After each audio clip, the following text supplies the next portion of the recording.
Hello, welcome to Breakfast Central on a Thursday, on a rainy Thursday morning in Lagos. The Nigerian Meteorological Agency, NIMET, wonders that the rainy days are here. They will be having consecutive back-to-back rain. So we've been witnessing it for the last few days, but the intensity has reduced a bit. So we're very thankful for it. I mean, if you're going to the car wash at this point, just don't bother. I don't think I'll be washing my car till Saturday or Sunday. Because it's going to be a whole lot of, you'll be wasting a whole lot of money. Exactly. Because as soon as you wash, you get back, the dirt and everything is on the car. But anyway, welcome to Breakfast Central on a Thursday morning. We are happy to be here because we do know that we make your day starter and we also add a lot to your day, especially when it comes to news and current affairs. And we're looking into some of the biggest stories today, as usual. My name is Joe Hansen. And I'm Benga Bora. First, we start off with one of my favorite segments of Breakfast Show.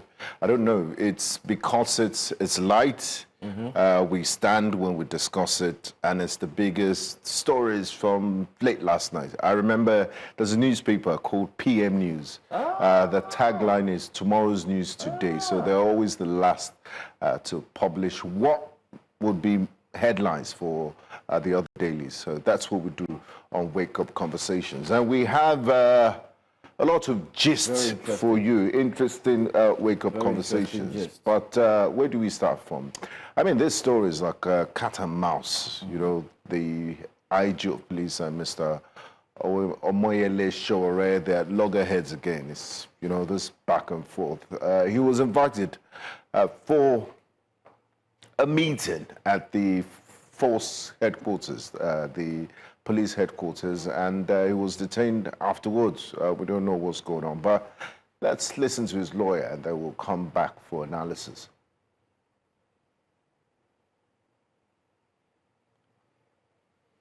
All right, so on the screen there, right before we bring to you the footage, that's the letter of invitation, forgery and criminal defamation. That's what he's been charged for. He's been charged of forgery and criminal defamation. If you look at that, it says that the office is investigating the above-mentioned case reported on the 31st of July 2025, in which your name featured prominently. We'll also take a look at the number 2 aspect. It says, in view of the foregoing and in line with the principle of fair hearing, as enshrined. I like the fact that they used enshrined in the Constitution of the Federal Republic of Nigeria. You're kindly requested to attend an interview. Take note, Benga, it's called an interview with the head of the IGP Monitoring Unit on Tuesday, 5th August 2025 by 15:30 hours. That's 3:30 p.m. But let's take a look at the reactions quickly. Invited this morning, and then we came here this morning. Unfortunately, we were met with an unprecedented level of hostility and abuse of rights, and even from the get-go, from the time of arrival at this facility, Mr. Sowore has been treated with the highest form of hostility, notwithstanding that he honored the invitation that was extended to him. We have seen a high level of abuse and repression of dissenting voices in this case. This was not an invitation to investigation or interrogation of any sort. It is an investigation, an invitation to the chambers of oppression, because we're not asked any tangible question. First of all, we demanded for the copies of the petitions or the complaints against Mr. Sowore. They refused to afford us any copy. After many hours, they brought some copies, and even when we asked questions as to the authors of these petitions, they could not give us any clear answer because the petitions emanated from the office of the IGP. So in this case, the IGP is the complainant, the IGP is the investigator. So it is likened to being a judge in their own case. Okay. And while we were here, still waiting for substantial questions to be extended to Mr. Sowore for him to proffer answers, whoever is purportedly investigating this matter, if it is an investigation, surreptitiously went out and claimed to have obtained an order to remand Mr. Sowore We have asked to see a copy of the said order. Black market order. But he has refused. With this Fakorede, he has refused to show us a copy of this order. His old car. And now he has asked that I be brought to his office, different from this office, before he can show me a copy of the order. And we asked him that as parties and as persons representing Mr. Sowore, as lawyers representing Mr. Sowore is entitled to a copy of the said order directing that he be remanded. We as his counsel were entitled to a copy of the order, but he has said he is not going to give us the order. So he's saying he's going to show us the copy of the order for the purpose of citing, which is the only option we have, and we want to even see if indeed there is an order and where the order is emanating from. So that is where we are going. But for now, they have concluded that they are remanding Mr. Sowore. Where are they remanding him? Any facility? No information as to that, but we are sure that they intend to remand him. So this has sparked a lot of conversation on social media because everyone simply is sharing their own thoughts. The reasons, it's best known to what you've seen right there on the screen, where it was mentioned earlier on that Omoyele Sowore was invited for an interview. As you've seen in the documents that we did show to you on the screen, he was invited for an interview as regards defamation claims. But as soon as he got there, you did hear what the lawyer says. He was actually picked up and then, taken into custody, as it were. And up until now, they still did not find where he's been kept. Has he been released? Answers, not yet. I mean, the laws of Nigeria say you can't hold a suspect for more than 48 hours. So we're expecting him to be charged. And from what we deduce so far, it's bordering on a petition that was written from the IG's office on forgery and defamation. So it'll be nice to see how that goes. But Mr. Sowore, once again, is in the news as ruffling feathers. But he has a team in support and his team of lawyers, so we'll see how that plays out. But I mean, it's becoming one too many. But let's see if the case against him is of merit. The courts will decide, as they say. Absolutely, the court will decide. But then again, don't forget that Omoyele Sowore himself has been pushing for the resignation of the IGP. He says that he's past the age bracket, and it's time for him to actually resign.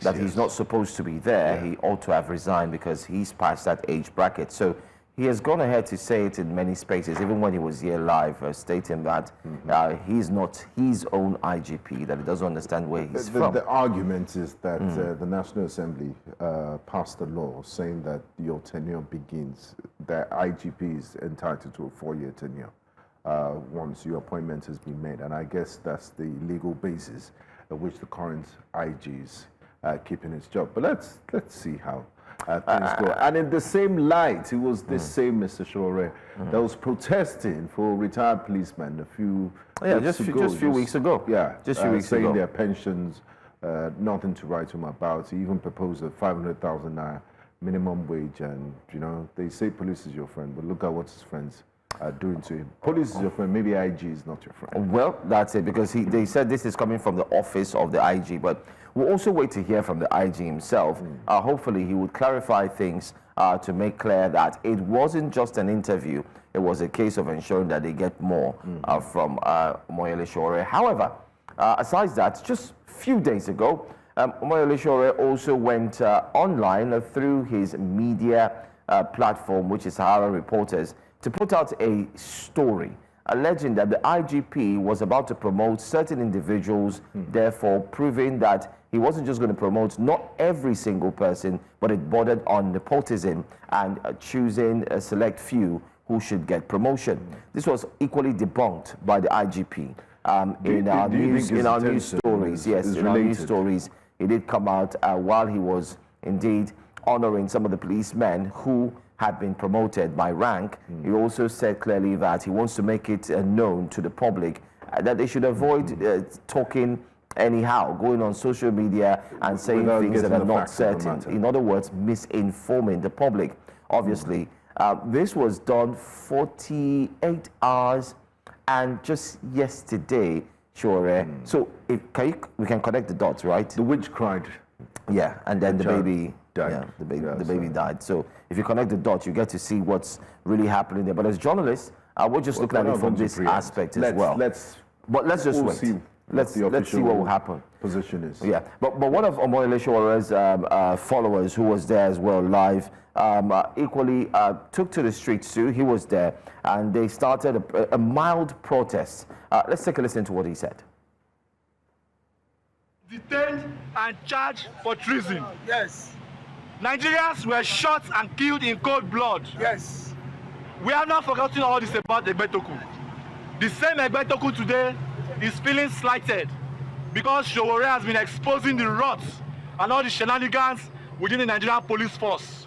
Favoritism, tribalism, corruption, and all the political interference that they've been having in the police force. Now Egbetoku wants to score a cheap point, an egocentric battle to settle a personal vendetta.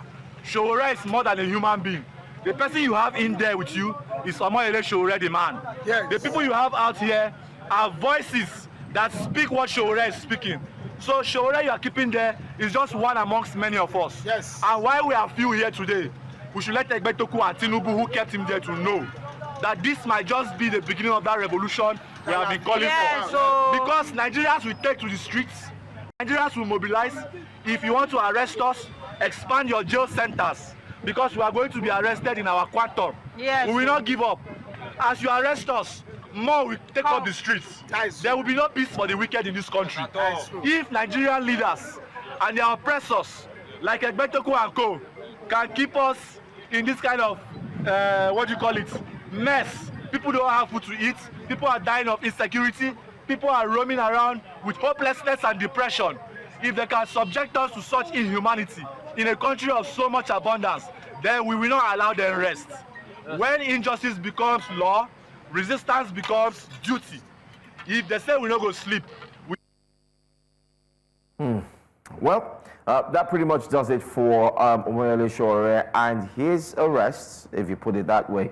Yesterday, despite the fact that he was invited for an interview, and that's the reaction that you get, especially from his followers. Besides that, while he was going for that interview, he made that announcement on X, telling all his supporters to come out and ensure that. Probably sensing so I think he sensed something that was going to happen. something was going to happen, and it was much more like a reminiscent of what did happen to him in the early 2000s, where the DSS did come to his house and then pick him up as well. So if you put these videos together, you see that he's one who has gone through so many. Yeah, Remember when he was he's shot had in the his- buttocks as well? Yeah, he's had his run-ins with So the I authorities. mean, he's been pushing, and he And continues to say talking about he can do more. run-ins with authorities, I mean, this scenes from social media. This next story we're about to tell you was quite dramatic and quite shocking because it was multiple breach of security and protocol. And it's elicited so much debate on social media as to who's to blame, who dropped the ball, whose responsibility is this, and what have you. So, Joe, would you like to give us the gist? I mean, yeah, it's a video that shows a popular, respected, and you could say a legendary musician, better known as K1 the Ultimate or Kwam 1. You just saw a footage of a plane taxiing, and that man walking wearing brown, that's K1. And take a look, he had to dodge by bending So down very close. to avoid the plane or the wing of the plane from, engaging in some form of gory. I don't even want to I define mean, it. I'm glad it didn't hit him because Yeah, the story would have. because that wouldn't would hit. have That been would something be a else. complete. But chop how off. did we get? To But how this did we get here? situation in the Now first that's the story. So the best way to explain this story is to look at the press releases. First of all, we do have a press release from FAN, the Federal Airport Authority of Nigeria. This is what they said. Federal Airports Authority of Nigeria addresses incident at Nnamdi Azikiwe International Airport. The Federal Airports Authority of Nigeria wishes to formally addressed the incident that occurred on Tuesday, 5th August 2025, at the domestic terminal of the Nnamdi Azikiwe International Airport, Abuja. The incident involved a notable Nigerian musician, King Wasiu Ayinde Marshal, also known as K1D Ultimate, and a pilot of ValueJet Airlines. Preliminary investigations confirmed that the passenger, which happens to be K1D Ultimate, was scheduled to board the morning flight to Lagos operated by ValueJet Airlines. During boarding, the passenger attempted to carry unidentified liquid substance on board, despite repeated warnings from aviation security personnel and the flight captain. In accordance with international aviation security standards, specifically Nigeria's National Civil Aviation Security Program, NCASP, and ICAO Annex 17, liquids exceeding 100 milliliter are not permitted through security screening unless medically necessary and properly declared. The passenger was informed of this regulation, but reportedly declined to comply. As boarding continued, an airline security officer asked the passenger to step aside for further clarification. The passenger allegedly refused and spilled the contents of the flask on the officer, which turned out to be alcohol. The flight captain intervened but faced similar resistance. After confirming that boarding was complete, she instructed the closure of the aircraft door. At this juncture, the passenger moved to the front of the aircraft and refused to leave the area despite repeated requests. He was ultimately escorted away by AVSEC, of course, as the Aviation Security Crime Unit, for further investigation, after which he was released. FAN reiterates its unwavering commitment to the safety and security of all passengers, crew, and airport personnel. The authority will not tolerate any actions that compromise operational integrity or undermine aviation safety standards, regardless of the individuals involved. This matter remains under thorough investigation, and all parties found culpable will be held accountable according to the law. FAN is dedicated to upholding the highest standards, and so on and so forth. Signed, Director of Public Affairs and Consumer Protection, Mrs. Obiageli Ora. So, this is the FAN story. This first. So, FAN happens to be the body. The regulatory body. That, of course, the regulatory body that oversees in entirety what will happen or may have happened on ground within every single airport facility. And for them to have put out a press release, they have either spoken to the flight carrier and then also got a report Done their investigation. so they've done their investigation. Quickly, they put out that report. But while this FAN press release is out, K1 The Ultimate has also put out his own press release. Okay, it's a battle of press releases. ValueJet has equally put out its own press release. But let's look at them before we analyze carefully. Because we might have a lot to analyze. So I think I want to start with the FAN. You know, it's risky to start. Release. Get the complete picture. Let's follow the journalist line. Let's get the complete. We've gotten the top picture. Now the next one. ValueJet addresses recent incidents. So, ValueJet is aware of the incident that occurred on Tuesday at the Nnamdi Azikiwe International Airport to get introductions and so on. Now, we acknowledge the seriousness of this incident and are fully cooperating with the Nigerian Civil Aviation Authority in their ongoing investigation. The crew involved were removed immediately from active duty, pending the outcome of a thorough internal review and investigation that has commenced to understand the root cause and prevent any recurrence. At ValueJet, safety is not negotiable. We operate under strict adherence to regulatory procedures and international safety standards, and we remain committed to accountability and improvement across all levels of all operations. So, we appreciate the NCAA's swift response, and we'll continue to work closely with the authority to uphold the integrity of Nigerian aviation. So, this is just basically saying, what we saw from the NCAA actually corroborates with whatever they have said here. In other words, meaning that they have divulged, they've told them their own side of the story and they're doing it them internally. Yeah. Bam, case closed. Now. So do we have the Quam 1?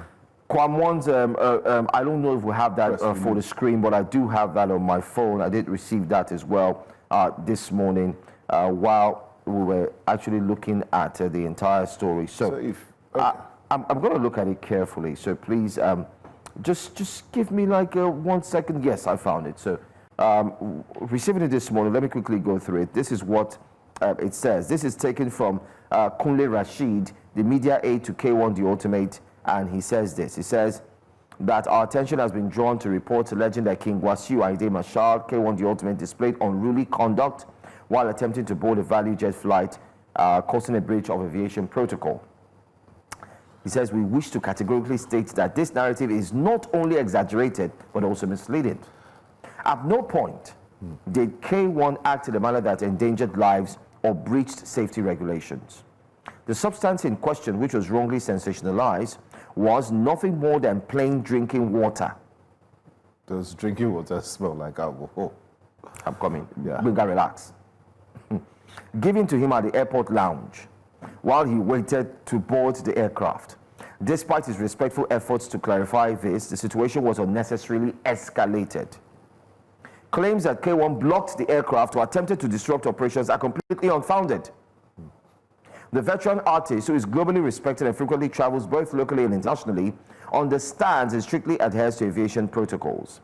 If indeed there had been anything inappropriate in his conduct, the head of airport security officials from relevant agencies such as FAN and NCAA, as well as the chairman and managing director of the airline, would not have reached out personally to appeal, tender apologies, and even go as far as arranging a private jet to fly him to Lagos at no cost. Despite persistent persuasion from the airline's top executives, K1 graciously declined the offer. It must also be emphasized that K1 was a victim in this incident. No one else but him and his personal assistant was directly involved. A few concerned passengers who witnessed the incident firsthand appealed to him to remain calm, recognizing the undue pressure he was under. In light of recent developments, it is important to note that the pilot involved now has a license suspended. Given the circumstances, it is no surprise if she attempts to deflect blame. Surely she must lie to cover herself up. There's a lot. It's a lot to digest. There's a lot. So we started from FAN, we went straight to Value Jet, and now we went straight to K1. So we've gotten everybody's story, and we've put the cards on the table. So two of the stories, I mean, FAN and Value Jet are mostly on the same page, but the FAN's presser is incomplete because it didn't talk about the part where the plane was taxiing and it almost caused injury to Mr. K1, and it also didn't mention the substance, the liquid substance, what it turned out to. Okay, it did. But look, I mean, I think what happened was unnecessary. It could have been resolved amicably, and I think it's a battle of egos, you know, big manism, and multiple breach of processes. Because you shouldn't even have been portside. You shouldn't be by the airplane if you have that liquid, because you go through multiple checks. So if somebody had done their job properly, he wouldn't have even carried it past the first screening where they ask you for your boarding pass. Exactly. It's past 100 ml. But I guess looking at his status, they were probably shocked or had celeb fever. Yeah. That's why I could move on. And I mean, following the aviation protocol, the pilot did have every right not to onboard the passenger, regardless of who he is. I mean, the rules are rules. They're no respect of persons. You have to follow rules. But the part where, that has raised lots of eyebrows is when she was taxiing. And the aviation security too should have cleared that area, because it was a narrow miss. It was a narrow miss. It would have been gory, and it would have been very, very bad to see, a sight that you wouldn't want to see. But before that, I want us to play that video, and let's listen to the audio. That audio will give us a little bit of background to see what could have been.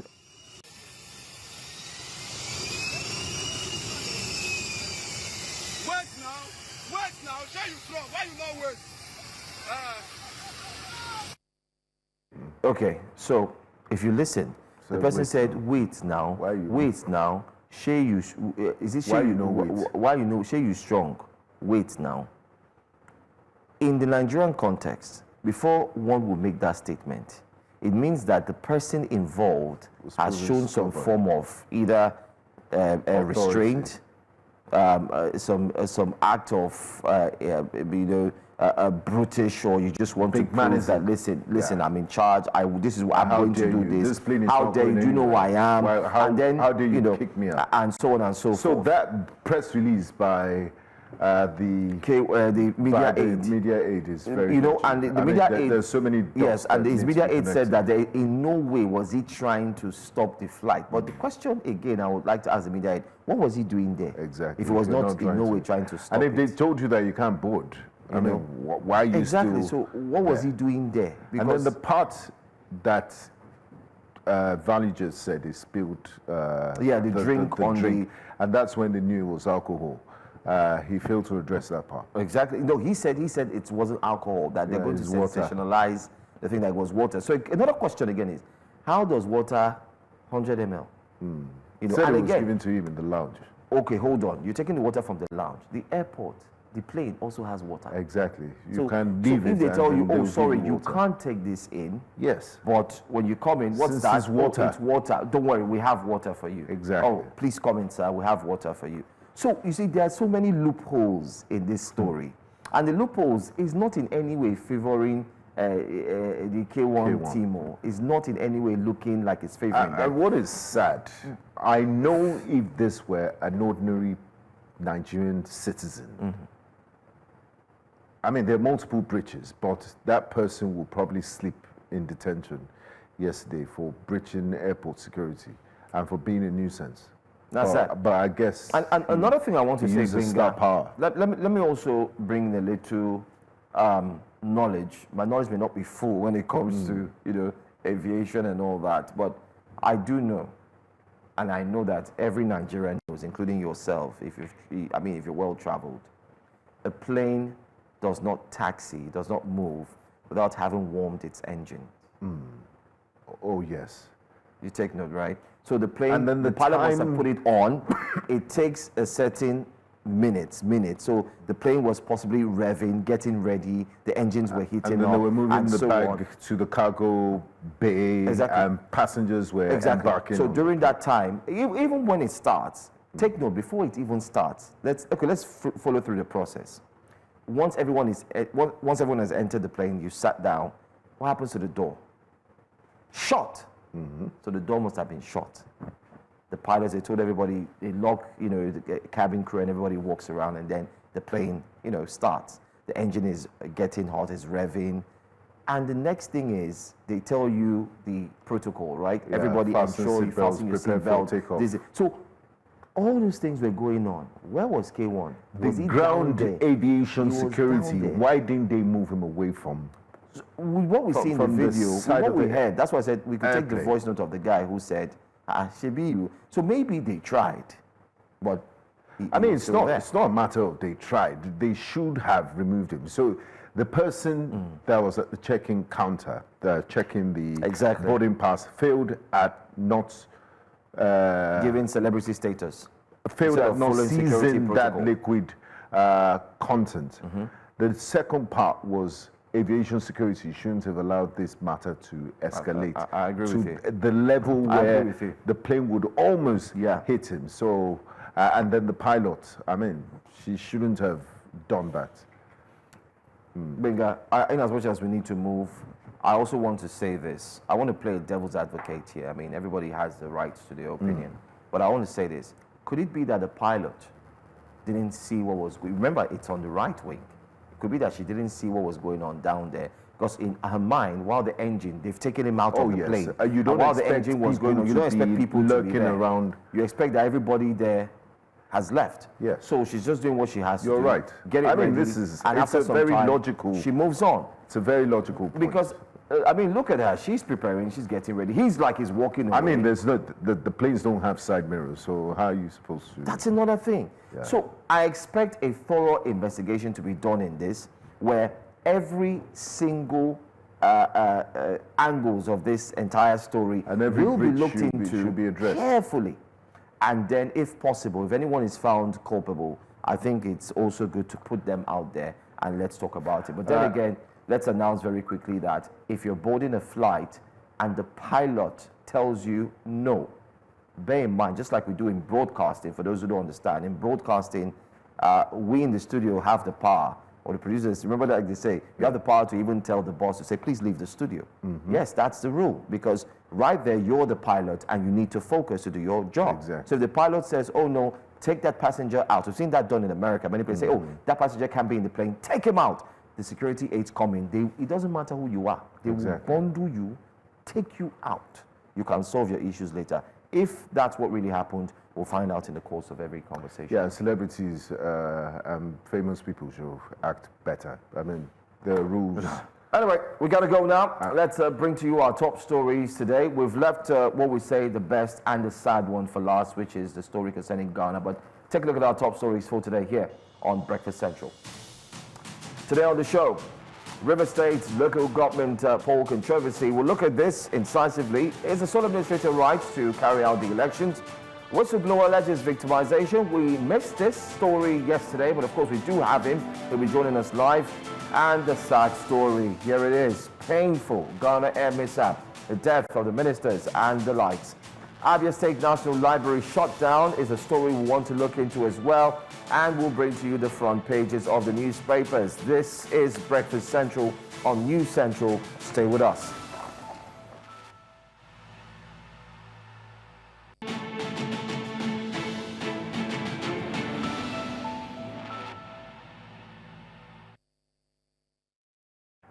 Welcome back, and thanks for staying with us here on Breakfast Central. We shall be zeroing in on the controversy brewing around the recent Rivers State local government elections. The tenure of elected local government officials in Rivers expired in June, yet months later, in June especially, we still see a lot of embroiled stories, especially in bitter stalemate over their replacements. The River State Independent Electoral Commission, LASIEC, has now proposed a new date for LG polls. But instead of calm intentions, it seems to have created more tension in the state. Civil society groups have called for the cancellation of the planned local government elections in the state, according to various civil society groups in the state. The notice of the election issued by the River State Independent Electoral Commission, LASIEC, fell short of the legal requirement that led to the nullification of the initial elections in the state. The announcement by LASIEC to conduct local government elections on August the 30th outrightly violates Section 150, subsection 3 of the Electoral Act 2022. Well, let's take it that the provision of the Act mandates that, notwithstanding any other provisions of this Act, every local government election shall be conducted not earlier than 90 days and not later than 30 days before the expiration of the term of office of the last holder of the office. Well, according to them, LASIEC's 21-day notice from July 28 to August 30 falls short of this 90-day minimum requirement, thereby invalidating the planned elections. But we do have joining us for this discussion founder TAF Africa, Dr. Jake Ekwele, and also hopefully we do have him joining us as well. The chairman of Ijo Youth Council will be joining us in the course of this conversation, talking about the Eastern Zone as well. But welcome, Doctor. Thank you so much for being here this morning. Thank you. Good morning, Dr. Ekwele. Good. How valid are the concerns of the various groups and especially political stakeholders over LASIEC's short notice issued for the conduct of the local government elections? And does the sole administrator still have the powers to carry this out? Well, let me put it this way. I would say, you know, when you want to premiere a movie, you start with a sick tune. So I would say, tararam, welcome to the epic charade democracy of a sort. And the scene is shot in Abuja, and it will be premiere at the amphitheater of River State.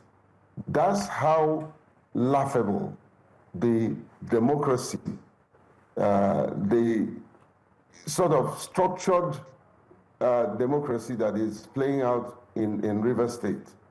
Everything is illegality upon illegality. Everything is an aberration. of the laws, upon aberrations of the law. From the so-called administrator, which I've always said, this guy is simply just an animator. Everything is totally illegal and lacks common sense. So legality is challenged, morality is challenged, common sense is over-challenged. That is the situation. Everything that they are doing for this purported election is illegal. And I think it's high time the people of Rivers State should stand up and fight for their democracy. It was Obama who said, democracy will win if we fight for it. And people like me and several others who are probably better than me, we are standing up to fight for the democracy in Rivers State, the freedom of Rivers people. It doesn't matter what it will cost us. This is a slap on our face. We are smarter than this. We are better than this. And we will not allow this to continue. And ultimately, we will fight the good fight of faith with the right apparatus. Let me also use this opportunity to say to the youth and the various categories of people of Rivers State that are very civilized. We are very educated, very civilized. Do not take this for granted. Do not take the laws into your hands. Let's toe the line of peace, but let our voice be heard. Your voice can only be silenced if you decide to silence your voice. Let our voice be heard. Let the truth be heard. Let us stand for what we believe in, and that's democracy. And we will continue to do that. And I want to thank News Central for always putting the spotlight on Rivers State. I think you are one of the news organizations that did a town hall meeting to mirror this injustice, this gross injustice that is being done to the people of Rivers State. It's becoming an epic movie. An epic movie indeed, because one will question the rationale behind knowingly violating constitutional provisions. I mean, this is in black and white. It's almost like going to the polls would be an exercise in futility, because once it's challenged, the Constitution states it in Section 156, subsection 3 of the Electoral Act. And now we're seeing that the notice period is not ample. So why would right-thinking, law-abiding citizens want to waste money, blatantly violate the Constitution, and go ahead with these polls? I mean, it's almost counterproductive, knowing that once this is challenged, it's almost like a slam dunk case. So what could be the rationale behind this? Could you, I mean, as someone, as a stakeholder, could you help us make sense of it? What are the feelers in the streets of Port Harcourt with regards to this upcoming local government elections? Well, I can hear you bits and pieces, but let me reiterate my position and the position of the elders of Rivers State. We don't want any violence. We don't want anybody to take, to lawlessness. We want to promote lawful agitation for the rights and privileges of the citizenry. And that said, there are many ways you can vent your anger in a more gentle but peace-loving way. Remember, we have only one Rivers State. We have only one Nigeria. You know, I don't subscribe to people taking to the street. Let us use this opportunity to amplify our voice. It may not in any way give us the expected result overall, but at least it will go down in history that you lent your voice over the evil and perpetuation of this violation of both our constitutional law, the electoral law, the moral law, the common sense law. So that said, no matter what they do, people will stand up for what is right. People will stand up to defend their rights, to defend the sovereignty of the state and the nation. You know, this is very disheartening because we are going to watch a scripted in Abuja, and the place of performance and the place of watching this very laughable movie is just River State. And the people are the people that will take the brunt of all of this theatrical performance. It's just a melodramatic, laughable display of pseudo democracy. And I can tell you again, we are ready to fight the good fight of faith in the most honorable way, in the most legal way, in the most moral way, to protect the integrity of democracy and to protect the good people of River State. We are very civilized and we are very peaceful. And that's why this whole thing is happening. But bottom line, the bottom line is that they are after our money. They are after our resources. They will claim they've done election and watch how many billions that they will say they have used. At the end of the day, who will hold them accountable? This is taxpayers' money. I pay tax. Let them go and check my record. This is very, very disheartening. And I think the players and the writers of this script should quickly change their mind. Hopefully, we can rescue democracy. But I don't subscribe to anyone taken to the street. Many of them are in their houses. They are protected by police. They are protected by law enforcement agency. And you will be there on your own, and you can be shot. We do not want that. We do not subscribe to that as much as possible. Let us do whatever we can and whatever it takes to protect democracy. Again, I can't thank Kayode, my friend, the team of Joe and yourself for putting out this information for the general public. The world has become a global village as we speak. The world is watching us, and they are watching the laughable play out of these pseudo democracy that is playing out in my state. Unfortunately, the scene that have been chosen for all of this is River State. But God helping us, the truth will eventually be heard, be known, and will manifest the expected glory. All right. But in all of this, let's look at this carefully as well through the lens of the fact that governance, better still, must continue in River State. Isn't this in line with ensuring that true governance continues? And the question everyone is asking and no one seems to be answering is the fact that where is the duly elected governor, Governor Sim Fubara, in all of this? Where is he? How come he hasn't said a word?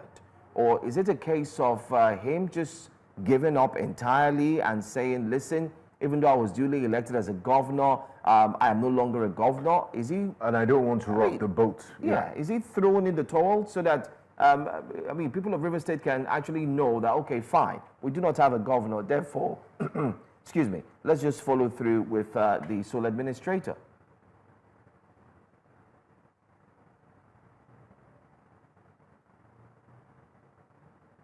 You can't run on illegality just because you want to do the right thing. You know, no matter how it looks, no matter how right what they want to do seems to present itself, it is done on the premise of illegality. And like my friend there said, at the end of the day, people are going to rise up and challenge this in court. So we'll find a situation where we're going back and forth. And at the end of the day, it might just be that if the court is honest, if the judiciary want to stand for what is right, everybody will believe that at the end of the day, this will not fly. However, in answering your question about the governor of Rivers State, the suspended governor of Rivers State, well, I don't speak for Fubara will speak for himself, but I think he's been shut down. I think he's been presented with the knife and the carrot that he cannot slice. At this time, I don't think he has a voice. He doesn't have a voice, especially when he's likely to inherit a structured, well-orchestrated governance portfolio. He doesn't have the say when it comes to who becomes his commissioner. He doesn't have a say when it comes who becomes the chairman of the local government that he's going to govern. He doesn't have a say when it comes to the resources, the budget of the state. He's going to be a lame duck governor. That's if they allow him to come back. At this point, truly and really, he has no choice. He's left with little or no choice. Little or no choice. And so at the proper time, you are the media gurus.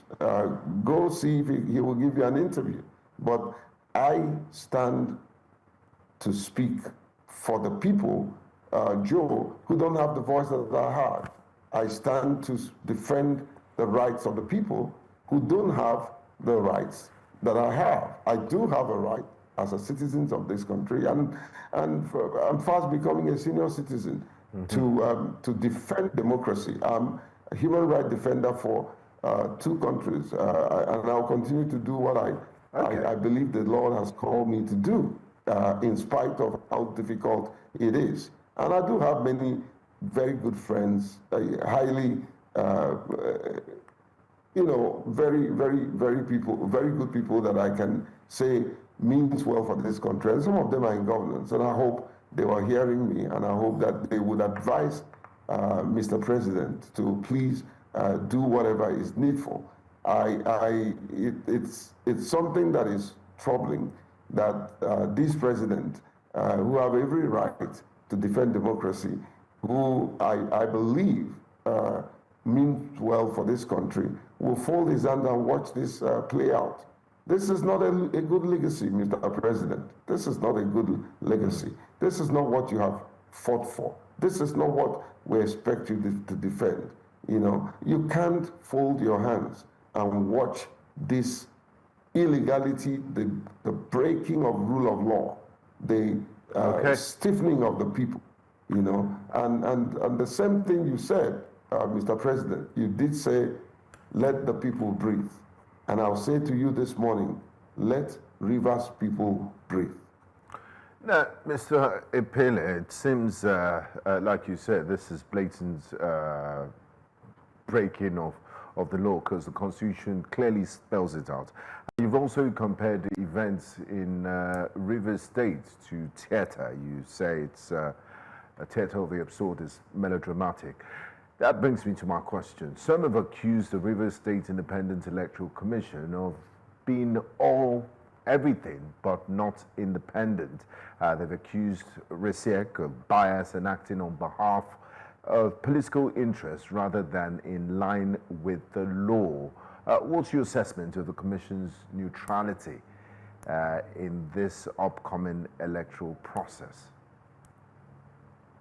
They can never be neutral. This is, you rightly put it, this is dependent electoral commission. This is not independent electoral commission. But then, sorry to butt in, Mr. Epele, but they would say when there was an uproar over the first appointment of the chairman that happens to be from the village of the sole administrator, he was changed. So since he's not that person anymore, the new helmsman should be neutral. You're talking about the administrator, right? Yes. Oh yeah. Well, my dear, let's also follow the trajectory that brought the administrator. Very faulty, very illegal. Today, I'm sure in his right senses, he knows that he's struggling. He's struggling to be accepted. He's struggling to do something meaningful. He's struggling to activate inclusive governance, which he does exclusively from his bedroom. So the independent, so-called independent electoral commission of Rivers State, I can only describe it as dependent. They are dependent on Abuja and whatever Abuja tells them. They are dependent on going after our resources and putting it in their pocket. You know, they can never be neutral. There's nothing neutrality about them. Many of them that have been appointed have very zero experience in administrating electoral process and electoral outcome. They're just stooges that are put there to execute the will of their masters, you know, and unfortunately, they are doing that at the expense of Rivers people. They can never be neutral. There's nothing neutral about them. They are given the list of the people to be installed, not be elected. So what do you expect at the end of the day? It's going to be a laughable outcome. Every tenet of democracy, every aspect of democracy have been violated, have been made laughable. And so it's like a madman who throws a bottle in the air, put his head there and said he won't break his head. And that's exactly what is playing out. It's unfortunate that my state has been chosen as the scene to dramatize this illegality. So in direct answer to your question, there will be no neutrality because the operating system, which is the Independent Electoral Commission, are very dependent on what they are told to do and how they will do it. Already the list of the so-called elected or selected chairmen are already in their hands.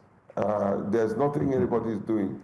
This is just to, you know, follow through the process and let their product emerge. But I'm just watching how this will play.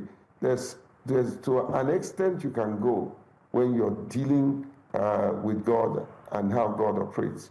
And I believe that divine intervention will take its course. All right, but a final question would be that the sole administrator has no doubt also defended the River State budget, which is 1.48 trillion naira, which was presented before the House committee. And there were a lot of talks as regards why he should be presenting a budget. He's just a sole administrator. He doesn't have the right. He is not a duly elected governor.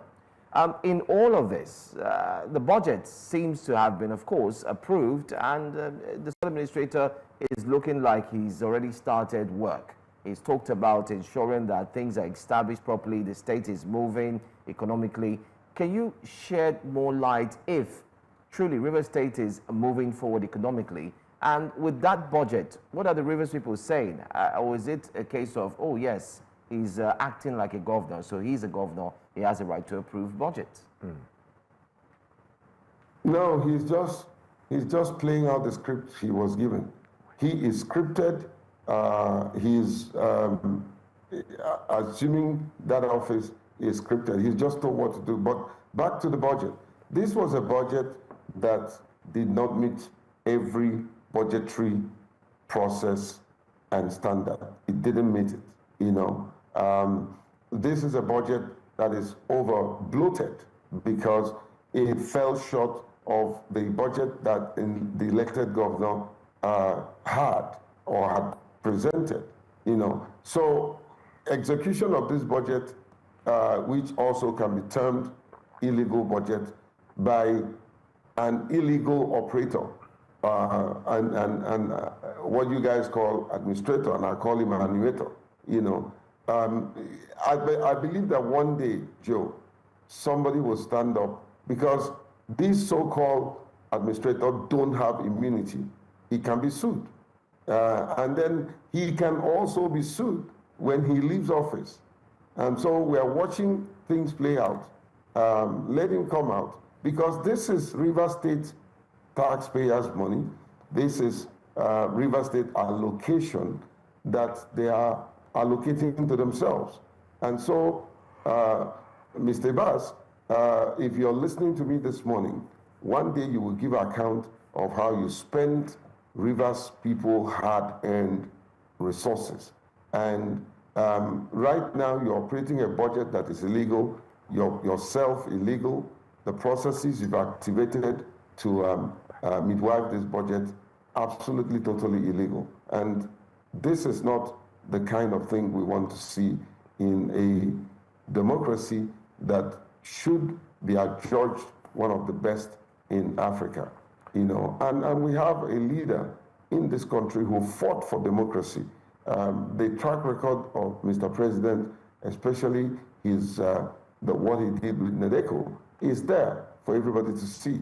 And today, he's at the helm of affairs that I believe that he should be able to activate those rights that he propagated in the past, you know. And I said to Mr. President, please don't watch these people ruin your legacy. One day, maybe after the 4 years from 2027, you will exit. And would you want to be remembered kindly by history? I believe you want to. So please do the right thing. That will be my answer. Okay, all right. Well, I want to say thank you so much, Dr. Jacob Pele. We'll look forward to have you again, and possibly also have our other guests who couldn't make it, the chairman of Joy Youth Council, Eastern Zone, Comrade Prince Datolu Sukubo. We'll look forward to have more conversations around this. It's not far off. The date is very close by. Let's see if there will be a turnaround, a change, if the Constitution will be upheld and respected, or we'll continue to follow through and see what will come out of River State. Thank you so much for your time, and do have a great day. Hey, thank you, guys. You're the best bunch on television. Keep doing the right thing. And please say me well to Canada. And what happened to my girl? She's not on set today. I hope she's well. She's taking a short break. We'll send you regards. Yeah, thank you. Thank you. And Umar here, North Local Government Area of Abia State, Oho Kobe Mbacha Autonomous Community, has sealed off a building housing the National Library over unpaid rent dating back more than a decade. News Central's Chinwe Ogede reports. Sold in the village square is a community hall built to host events and generate revenue for the Ohokobe Mbacha community in Ndume Omaha North Local Government Area of Abia State. In 2009, the community leased the first floor of the building to the state government, which later allocated it to the National Library for public use. However, after the initial payment that covered 5 years, the community has not received any form of rent for the accommodations, as alleged by its chairman, Ndoka Womoku. Till now, we've written to the government, both the past government and even to the present government, to make the payment, 13-point-something million now. And we've tried all we could. We've written even to the Ministry of Education. He has also assured that once the government fulfills its own part of the bargain, the seal will be broken to allow workers and readers access. We have no problem with them. We assist them in every area.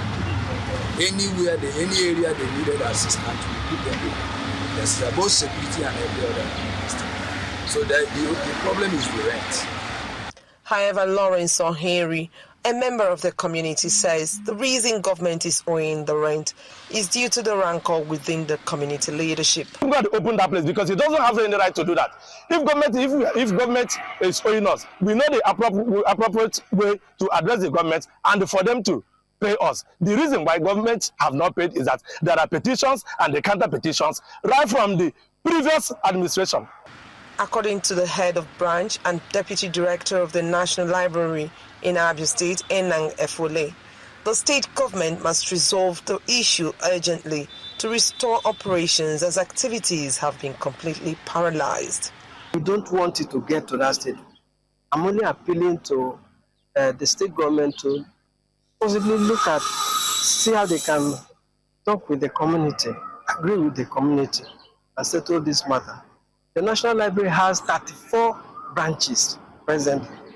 Until the state government settles the outstanding payment and the community removes the barricade, the library will remain shut, denying access to staff, readers, and all who rely on its services. In Omahia for News Central, Chinwe Ugeli. A package there from very Chinwe Ugeli. I would just suggest that when they pay the rent, that library is due for refurbishing. It would be nice to see the quality of books they have there. Or maybe because of the closure of this library, that's why we have students not passing English and mathematics I don't know about in that. WAEC because they didn't have a place to study. I don't agree. They have their houses to read. But that we need to do better. Yeah, the but state the of educational infrastructure. system. Yeah, sure. Anyway, let's move on to another story now. After over 7 hours with the police, following an invitation to meet the Inspector General of Police, Akari Egbetoku, the 2023 presidential candidate of the African Action Congress, Omoyele Sowore, has been detained.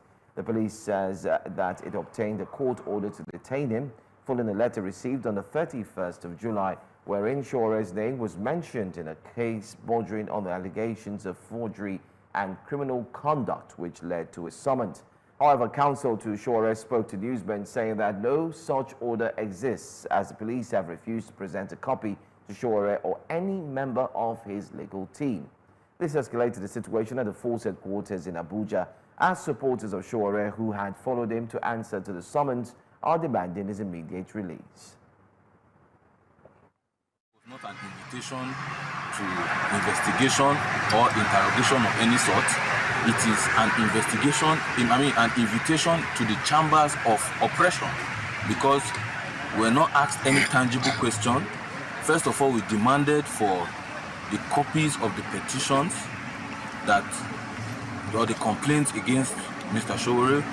They refused to afford us any copy. After many hours, they brought some copies, and even when we asked questions as to the authors of these petitions, they could not give us any clear answer because the petitions emanated from the office of the IGP. So in this case, the IGP is the complainant, the IGP is the investigator. So it is likened to being a judge in their own case. And while we were here, still waiting for substantial questions to be extended to Mr. Sowore for him to proffer answers, whoever is purportedly investigating this matter, if it is an investigation, surreptitiously went out and claimed to have obtained an order to remand Mr. Sowore. We have asked to see a copy of the said order. Black market order. But he has refused. It is Fakorede. He has refused to show us a copy of the order. His old car. And now he has asked that I be brought to his office, different from this office, before he can show me a copy of the order. Well, we have an update on that story, and we'll bring that to you in our subsequent news bulletin. Plus, we'll also let you in on what really is happening there in the camp concerning Omoyele Sowore. One thing I couldn't help but hold on to, was the fact that while that interview was going on, one person was firing shots that said he's only interested in his old car. For goodness sake. I mean, is that the situation of these things happen? They do happen. But let's bring you a recap of our stories so far today on Breakfast Central. Rivers State local government poll controversy. We did have a conversation with Mr. Jacob Pella with regards to the local government elections. And Abia State National Library shut down over failure to pay rent. And the former presidential candidate, Sowore, has been detained by the Nigerian police. Please stay with us. More stories here on Breakfast Central.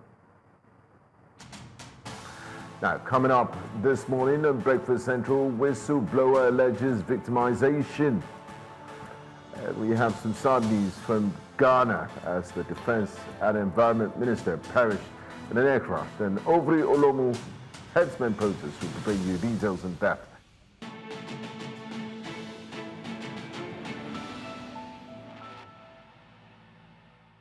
The nation of Ghana is in mourning following the deaths of its Defense Minister Edward Omane Boama and Environment Minister Ibrahim Murtala Mohammed in a fatal helicopter crash yesterday, August 6, 2025. The aircraft, which took off from Accra at 9 a.m. en route to Obuasi, lost radio contact shortly after departure. All 8 individuals on board, including 3 crew members and 5 passengers, were killed. President John Mahama, through Chief of Staff Julius Debra, extended condolences to the families and ordered national flags flown at half-mast. The crash comes at a time when Boama was overseeing military preparedness amid rising jihadist threats from neighboring Burkina Faso. Boama, former communications minister and medical doctor, had recently led Ghana's diplomatic efforts with military-led governments in the Sahel and was due to release a book on late President John Atta Mills. The cause of the crash is under investigation. But joining us this morning to speak on the tragic incident is the campaign lead for the Trans-African Tourism and Unity Campaign. He is also a former member of parliament in Ghana. Thank you so much for joining us, Mr. Ras Mubarak. First of all, do accept our condolences, as we do know that Ghana is currently mourning for the sad losses. We are in a state of shock. Ghanaians least expected this sad, very tragic incident. And this had come at the heels of the passing of one of the iconic singers in Ghana, Daddy Lumba, a week ago. And so people were reeling off that, passing, only to be greeted yesterday with this most tragic passing of our comrades, 4 of whom I've worked with very, very closely. Omane Boama, the defense minister, who was also, the director of elections of our party. Honorable Murtala Ibrahim Mohammed, he was 50. As a matter of fact, I was born in his constituency. And with somebody I've been very, very close to, Honorable Limuna. Limuna is a former a great minister, currently the Deputy National Security Coordinator until his passing. And he was just 2 days shy of his 58th birthday. We also lost the vice chairman of our party, Samuel Sarpon, who is 68. And one of the young members of our party, Samuel Abuaje, 44, who was the Deputy Director of the National Disaster Management. My phone yesterday had been ringing non-stop from 11 a.m. People, trying to reach out for confirmation of what had happened, and it wasn't until about midday when we had a clearer picture of what had gone on. And I would also use this opportunity to express my heartfelt thanks to the immediate family and condolences to the immediate family, and also to our brothers and sisters in Nigeria. The outpouring of grief, of commiserations have come in thick and fast. And we appreciate your standing by us in this tragic moment. Thank you, Honorable Mubarak. And this tragic incident does really hit home, as you have a personal relationship with some of the faithfully departed. Now, this incident has raised some serious concerns about aviation safety, especially for high-ranking government officials. From your own perspective, are there systemic gaps in Ghana's air transport protocols, and how can this be addressed to prevent future tragedies? I also want you to clarify, because we've seen on social media there were insinuations that President John Mahama was meant to be on that trip yesterday. So indeed, it was a very high level, official event in the Ashanti region. As you may be aware, we've been grappling with the menace of what we call here galamsey, that is activities of illegal miners, who are destroying our water bodies and our forest reserves. And so there was supposed to be an event in the Ashanti region, which His Excellency the President was scheduled to be at, but he had, another engagement in a different region, just about the same time, for which reason he had asked the defense minister to lead the delegation to the event, and it's extremely tragic. It's like a dream. We're still reeling from. It may take us a long time to actually recover, from what had happened. But in respect to your previous question about aviation safety, Ghana's had a fairly, safe aviation record. We haven't had incidences of choppers falling off the skies or, aeroplanes, getting down, etc. The last one, however, was a chopper that fell off the sky last year. And obviously, it's still early days yet. Currently, there are interagency investigations, to decipher, to find out exactly what may have been the cause of, the accident, so that the family can get a closure to this. But pretty much Ghana's had a very, a fairly safe aviation record. But for last year's incident and, yesterday's rather tragic incident. Well, while we also look at the fact that Ghana has so far avoided rebel spillover, I mean, especially from the Sahel, and like you did mention, they were also going to carry out this inspection. This sudden tragedy did occur. But Ghanaians as a whole, can you share with us how they taking this story? Obviously, we know that they're not going to take it with any other way, in any other way other than to be very sad or pained. But what are Ghanaians really saying, especially with the fact that they were going to look at a major challenge bedeviling the nation, of course, galamsey and all that? I mean, Ghanaians are grieving in unison.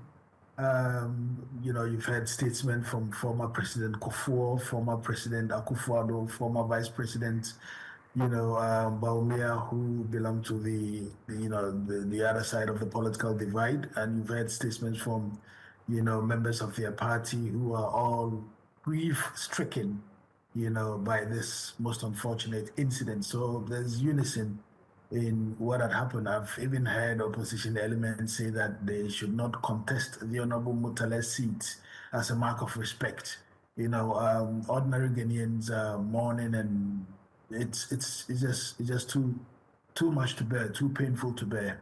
I personally spoke to Omane Boamah, the late defense minister, just last Sunday, and the late environment minister on the 21st of last month, and given the personal relationships, given the fact that these are Ghanaians who distinguish themselves very, very well, people are really saddened by that.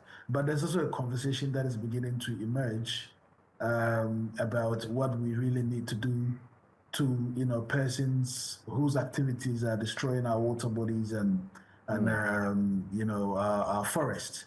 You may remember that there was an incident where a military officer was murdered in cold blood, some 4 or 5 years ago, 5 years ago actually, on an operation to fight galamsey or illegal mining in our country. And now we have had 8 gallant, patriotic, men who've lost their lives tragically in a related incident. So the conversation is beginning to emerge as to what we need to be doing to these people, whether we've treated them with kids' gloves, because obviously, but for the illegal activities of illegal miners, which has necessitated yesterday's program that ultimately culminated in the tragic death of our comrades and compatriots, they probably would have been alive today.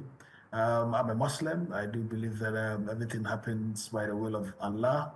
but human deeds also could lead to certain disasters, and going forward, you would see a lot of tough action against activities of, illegal miners who are completely decimating our forest reserves.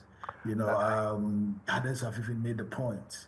And I remember a former Deputy Speaker of Parliament of Ghana, Joe Seusu, 4 years ago in Parliament made the point that, he thinks that people who are illegally destroying our water bodies and our forests need to be shot on sight. Today others are saying that he's been vindicated because we've lost, this is just about the 9th high-profile life we've lost in Ghana, related to galamsey activities, and that is 9 too many. We can't wait for another major disaster to happen, for another loss of life of a high-ranking official before we wake up from our sluggishness and slumber, to nip this in the bud. But it's a tragic situation. The young officers involved, some of them, one of them got married just about a month or so ago. Another has a 2-month-old child, etc. Murtala leaves behind children, and it's tragic. It's very sad. This had happened, and we can only take solace in the fact that it is the will of Allah, and that this is a journey that all of us would have to embark on at some point or the other, because tears certainly cannot wipe away the memory of these wonderful, men who perished in the line of duty. Now, Honorable Mubarak, it's a double tragedy because you have galamsey on one hand, and then this could have been avoided. This death, they wouldn't have had to travel if there wasn't a galamsey problem. Now, both late ministers, Buama and Murtala Mohammed, had reputations for public service and reform. How would you describe their legacy, and what will their absence mean for national governance, and also this battle against illegal mining activities in Ghana? How are you going to fill that void? And so far, so good in the second comment of President John Mahama. How's that battle against galamsey been? Are you making progress? Where are we at the moment? Well, there's been impetus in the actions to deal with the activities of illegal miners, and one of them is to keep the young men and women in these mining areas very busy and give them, alternative livelihoods, so that they don't have to resort to destroying water bodies and, forest. And sadly, they seem to be conniving with, foreign nationals in decimating and destroying, our water bodies. But I know it's early days yet in the administration, 7 months. The government is serious about, tackling this menace. In terms of the repute of, Omane Buama, Murtala Mohammed, Dr. Limuna, who also was an agric minister before he was nominated as the Deputy National Security Coordinator. These are men with high integrity. Murtala Mohammed is one of the most incorruptible, figures in our politics, and he, spoke passionately about the effects of corruption on our body politic, and how, politicians would have to remember that they would account for their stewardship, if they were to leave, this life. If you follow social media and hear some of the things that he said, he might come across as a preacher. He's a man of high integrity, and so was. I don't know why I keep referring to them in the present tense. Maybe I've still not come to terms with the fact that they are truly gone. But Omane Buama was also a man with high integrity, a man who served diligently in various portfolios in President Mohammed's first tenure, a man who's played a pivotal role in our return to government as director of our party's election. you know, and the void that they leave, certainly, these were husbands, these were fathers. Those voids can never be replaced. You can never replace a father who's lost a life. You can never replace a husband who's, I mean, a woman may, you know, get married at some point or the other, but, you know, it may not be as the same, you know, as the man she had children with and truly loved for many, many years. You know, so on a personal level, the families are devastated. Omane Boame's mother is still alive.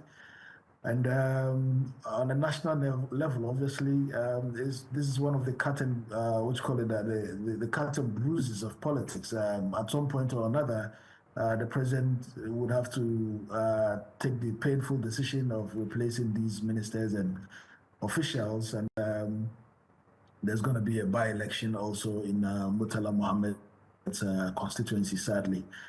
But we'll pull through this. It's a tough one. The president has announced through the chief of staff 3 days of national mourning.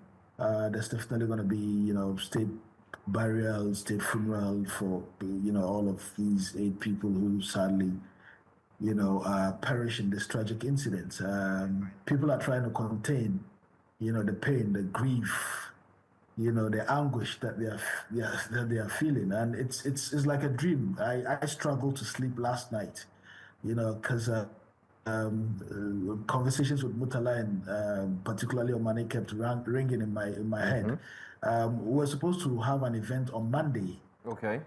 This Monday the 11th, we're supposed to do the media launch of the Trans-African Tourism and Unity campaign, which is a campaign to travel by road to 39 African countries to promote a visa-free policy and African unity, and I'm leading that campaign.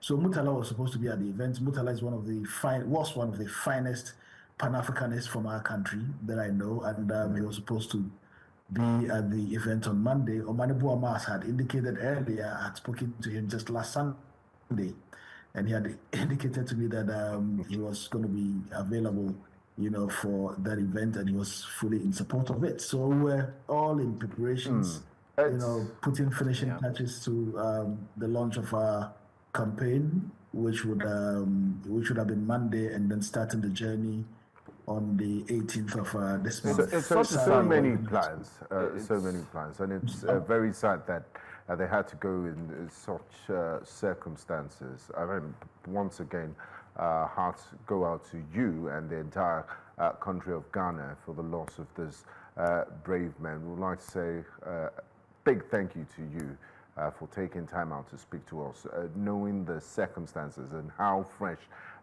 this is still to you, Honorable Ras. We do really appreciate. Thank you so much for your time. Thanks for joining us. Thank you very much indeed, and thank you to Nigeria for the love and support. And, as always, thank you. By standing behind you. All right.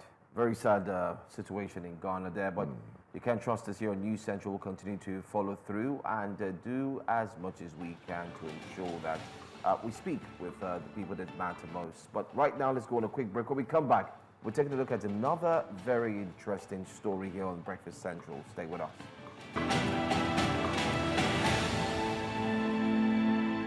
Thank you so much for joining us here on Breakfast Central. Well, today, in case you do not know, is a special day, especially for Lagos and politics.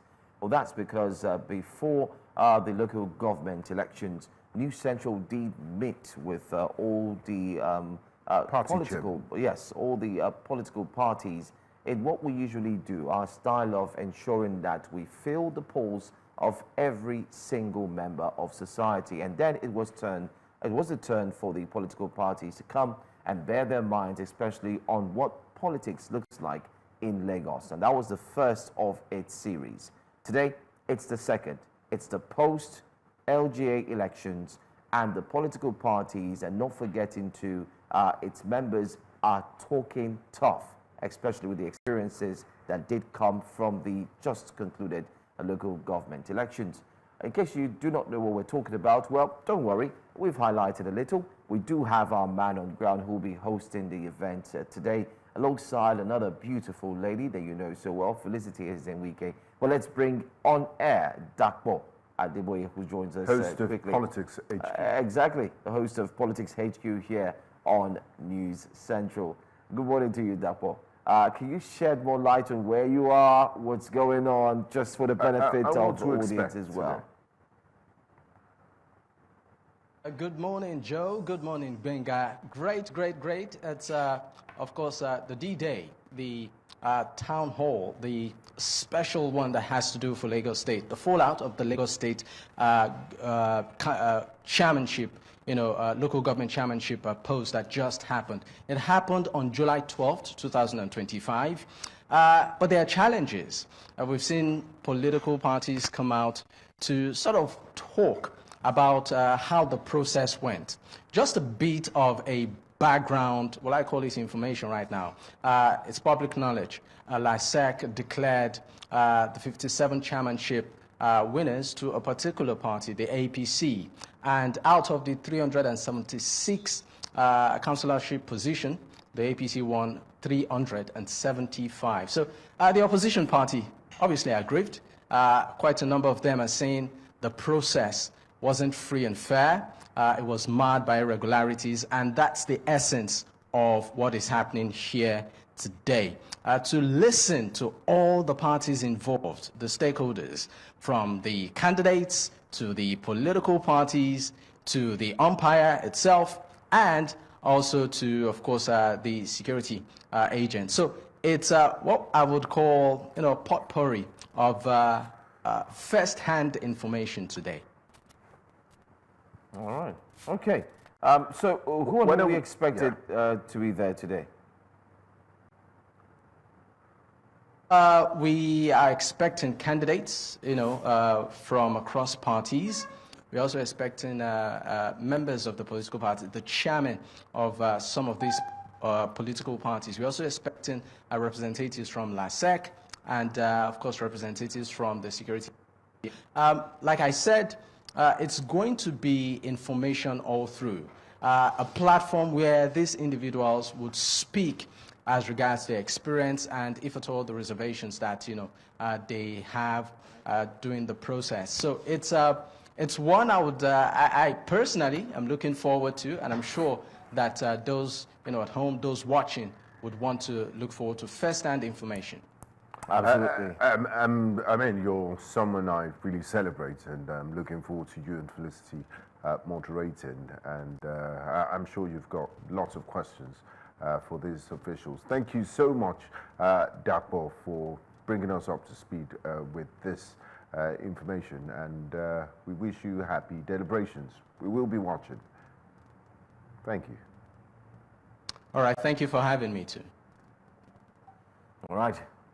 As we continue Breakfast Central this morning, a civil servant with the Federal Ministry of Works is crying foul over what he described as entrenched corruption and intimidation.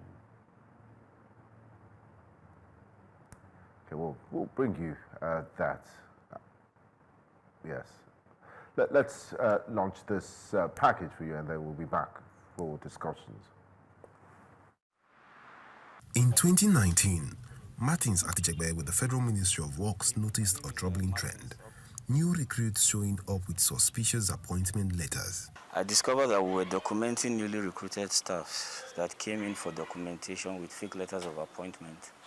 So I raised the issue with my unit head then, Mrs. Bossede Franklin Omoni. Well, that was only the beginning. Atijegbe alleged that a wave of irregular postings and questionable documents would soon follow, and when he raised alarm, the backlash began. The letter that brought them from Civil Service Commission was very irregular in the terms of the signature, the indentation, the format in which the letter was typed, and the general body of the letter. Some of them was not properly arranged. Atijegbe claims he has since been rendered redundant, denied promotions, and blocked from sitting for exams for 3 years in a row. Now, because of this whole thing, I've been stagnated.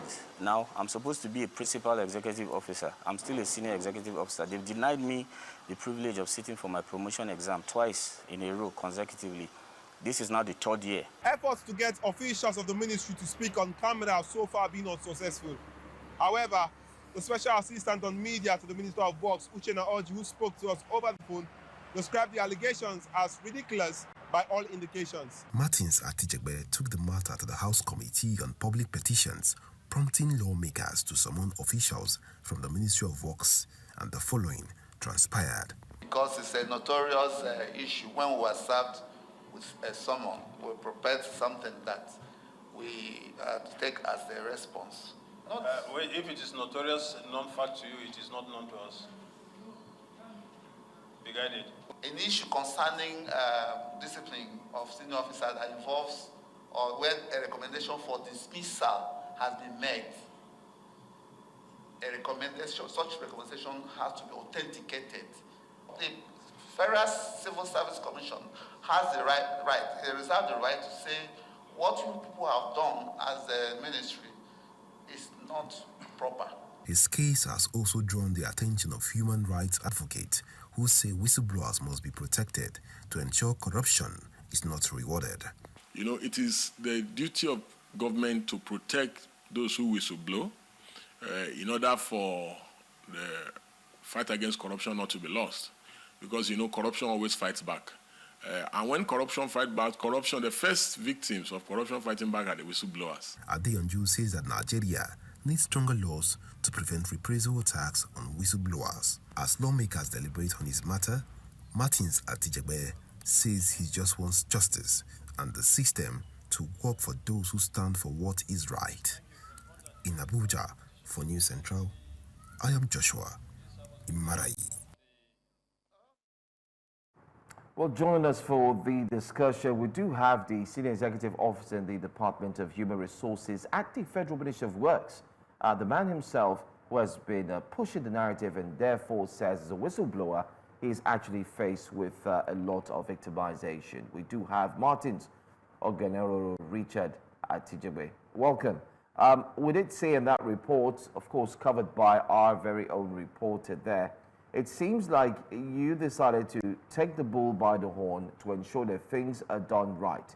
Can you share with us what really happened and what motivated you to confront the situation that you found yourself?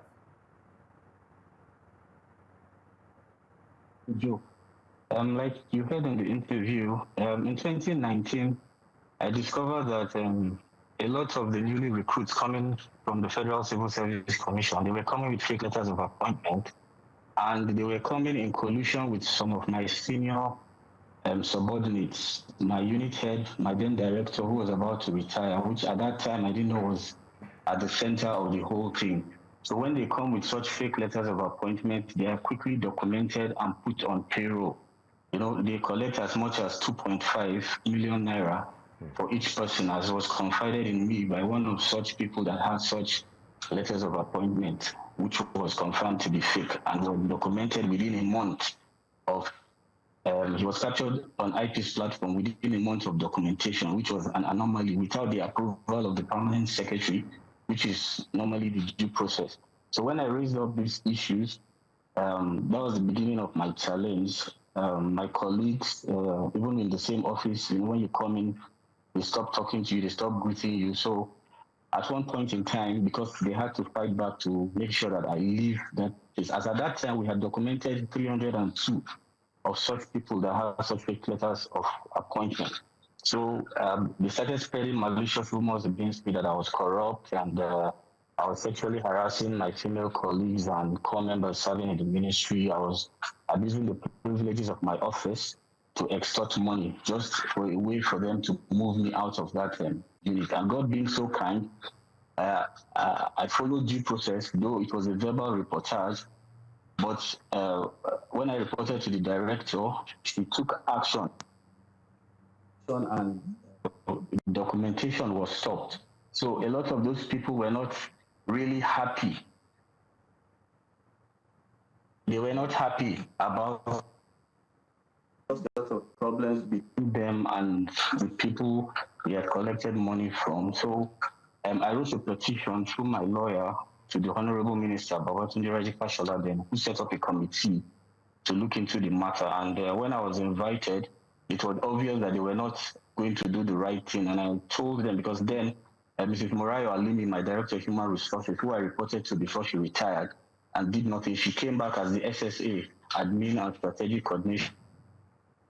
She was at the head of the whole thing, and she tried to use her position in that committee to manipulate other committee members against me, because this is the committee report that they released in 2020.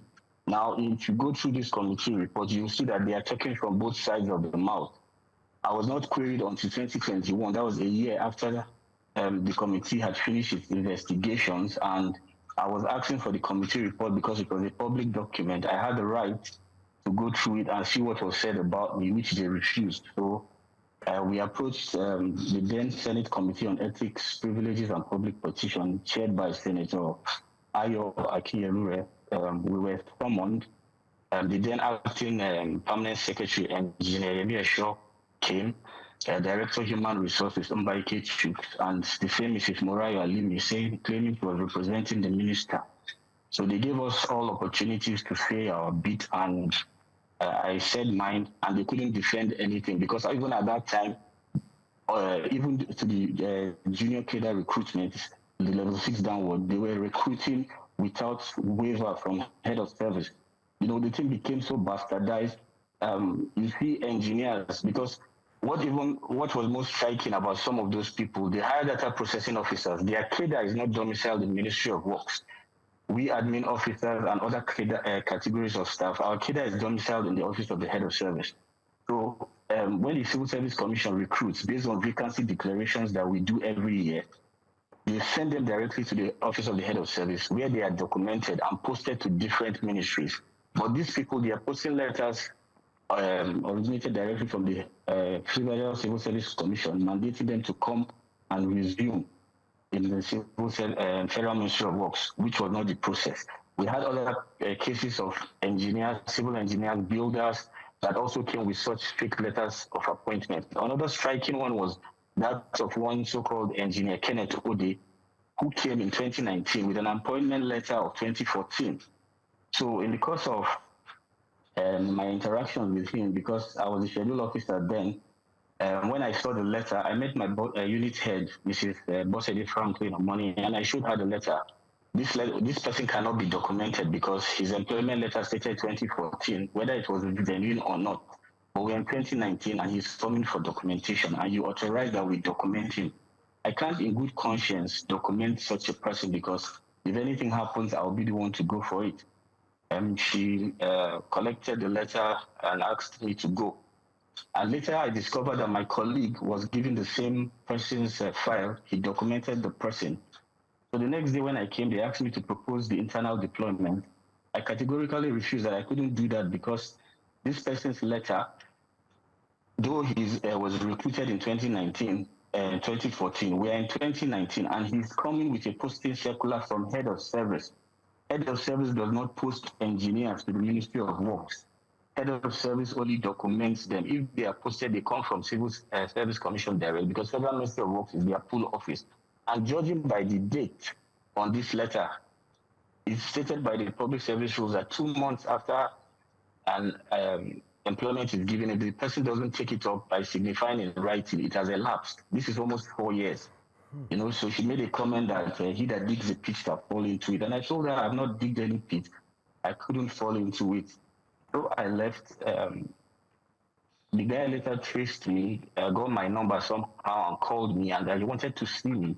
So I told him what about. He said it wasn't something that we could discuss on phone. So he traced me down to my area in Kubo where I stayed. I met him at a fast food. I asked him to switch off his phone and we discussed. So he opened up to me how he actually got the employment. And at that time, the company he was working with his brother, they had a contract in the Niger Delta.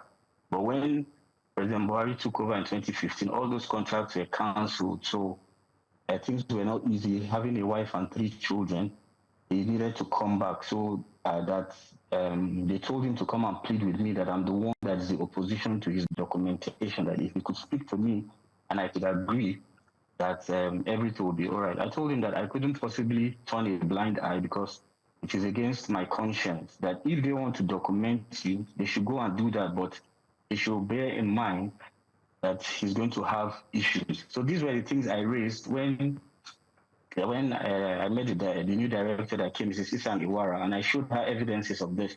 And she told me that when she was in petroleum, similar things happened, and she used a strategy that curtailed it, and she was going to implement that strategy, which she stopped documenting and ordered that we re-authenticate even the ones we have documented that had authentication letters. Now, this cabal of people, they are not only in the Ministry of Works, they have colleagues in the Federal Civil Service Commission that help them get authentication letters for these candidates. Okay, because at that time, I do understand that you've escalated this issue up until the assembly, right? You've taken it to the assembly, right? All right.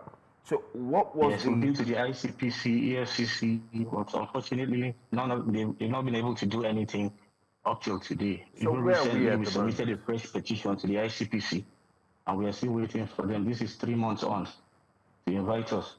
Okay, so what do you want in all of this? What are you looking at in all of this? What do you want exactly to achieve with all of this? Because we do understand the story, but what's your goal?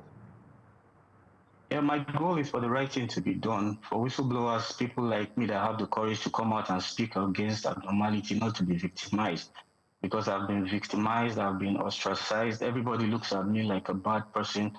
They see me coming into the office. Nobody wants to have anything to do with me. You know, even outside the office setting, at some time, friends and family members were also not happy with steps I took.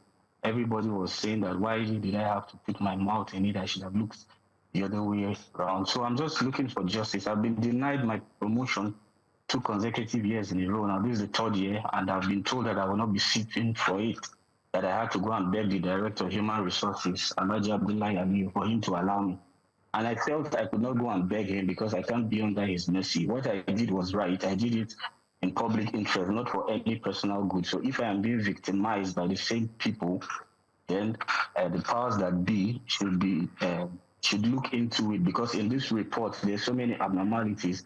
I was not the only person that was recommended for disciplinary action, but they didn't discipline any other person. They covered the director IPs, they covered my unit head, they covered even Mr. John Omini Ipi, who was the one that took those files to the IPs for them to be captured, without due process. This is the document here, which was signed by the committee members. They tendered this as evidence in 2022 when we went before the Senate Committee on Ethics and Public Petitions. So I want this thing to be looked into afresh so that my name can be cleared, because they've subjected me to public odium and ignominy. So I want this matter to reach the people that have the power to call them to order, because the House of Reps has summoned the PAMSEC, the Honorable Minister and Director of Human Resources, consecutively 3 times for a public hearing. They refused to come. The 4th time, they sent a Deputy Director Legal who came and didn't even know what he was actually saying, because he was pushing the box saying Federal Civil Service Commission had the power. The thing is, what did they do? Did they follow due process? Even in the query they gave me, did they follow due process as stipulated by the public service rules? Because when I responded to the query and asked for a copy of the petition, they never responded from 2021 till date, if I actually exonerated myself or not. But they went ahead to have a senior staff committee, which the minister approved. And they said they made allegations that I broke the oath of secrecy. They said so many things, which they don't have any form of documentary evidence, just to push their case to have me dismissed, because Mrs. Morayo swore to me at the committee hearing then that she was going to frustrate me, that since I didn't want people to stay in the job, I will also not have a job. So I'm calling them out, the powers that be, because I wonder why the Honorable Minister, since he took over, my lawyers have written to him to look into this matter, and up till today, he has done nothing about it.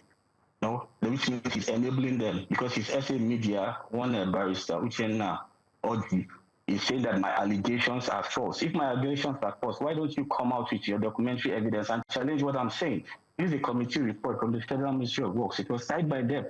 This was not done by me. So if I have this evidence and other documentary evidence to back up my claim, they should also come out and say what they have to say. Why have they refused to come to the National Assembly? He was a former senator. He was a governor for 8 years. As the former senator, he knows the rules. Being invited into the National Assembly, he chaired committees, and if people he invited didn't come, how would he have felt? What steps would he have taken? But in my case, probably they feel I cannot do anything to them. I'm the son of no one. So that's why they feel they could do whatever they want to do. So justice must be served in my case. Even if I'm going to be the sacrifice for the reforms necessary in the public service to take place, I don't mind. I've suffered a lot, me, myself, my family, psychologically, emotionally. It's not been easy, but by the grace of God, I'm still standing. And I hope that justice will be done at the end of the day, because I have confidence in the present committee that are looking into it, the Committee on Public Petitions of the House of Representatives. All right. The House is currently on recess, and thank you for being brave and upright and upstanding in your resolve. And we really hope that this comes to a conclusion in your favor. We need to encourage Nigerians to speak the truth. Yeah. Anyway, Mr. Tijibe, it can be well guaranteed that for us here on News Central, we'll continue to make loud what you've done by announcing it and talking about it, because I do not see why someone wants to break this cycle of things done properly, and then again, he's being chastised. But thank you so much, and do talk to us and reach out to us should you have any updates as well. Thank you for your time. Well, it's Breakfast Central on News Central. We'll go on a break. Let's bring to you breakfast headlines right away.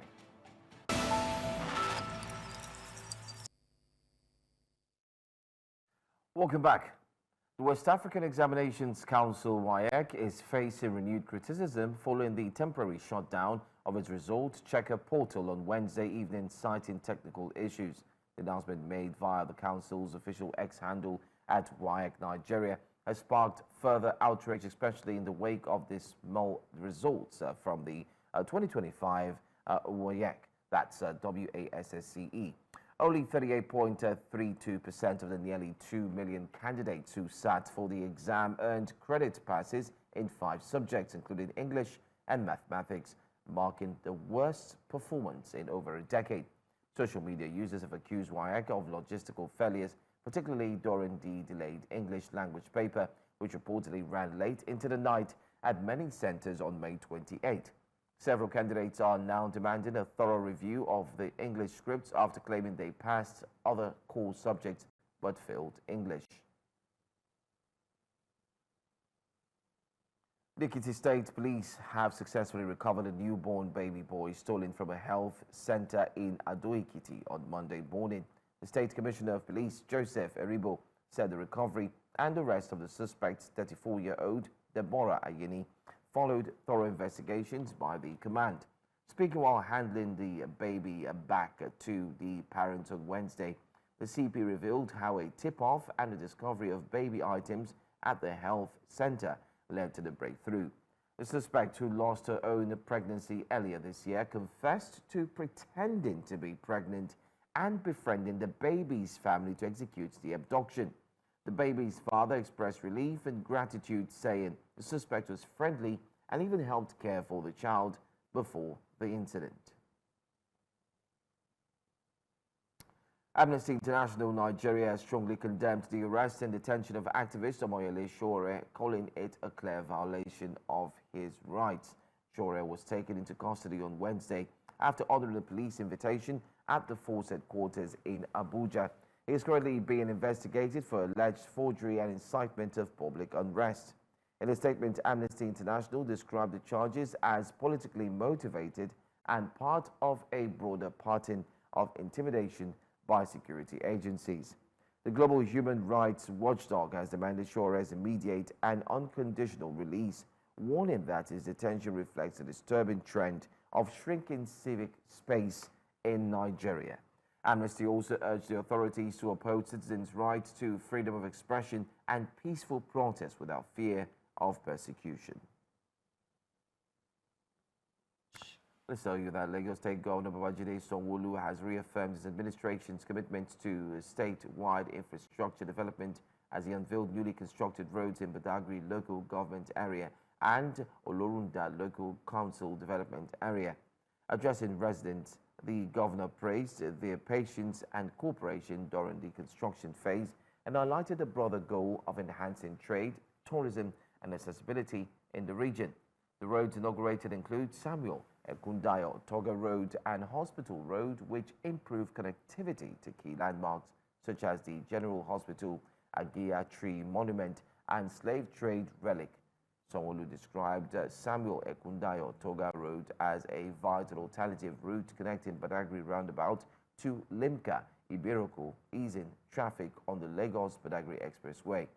He urged residents to take responsibility for maintaining the new infrastructure to sustain its benefits. The Economic and Financial Crimes Commission says that it has concluded plans to conduct a thorough investigation into Nigeria's real estate sector. The chairman of the EFCC, Ola Olukoyede, made this known while delivering a keynote address at a policy dialogue on critical issues affecting Nigeria's real estate ecosystem. The anti-graft agency says that the probe will commence in the Federal Capital Territory with the aim of identifying real property owners and determining whether some estates are proceeds of illicit transactions. We'll start visiting all the estates across, not only Abuja, across Nigeria. We want to know who owns what. It will shock you that some of these estates have been abandoned for 20 years, 10 years. They just take it to a level and they abandon it. Nobody knows what is going on. And you know, what we have been able to gather is that most of these estates were funded by civil servants who have stolen money. So the moment they leave public service, the money is no longer coming. So they abandon the estate. So the developer is not looking for investors, to support them to complete the project. That's one of the things we have discovered in some of these abandoned estates.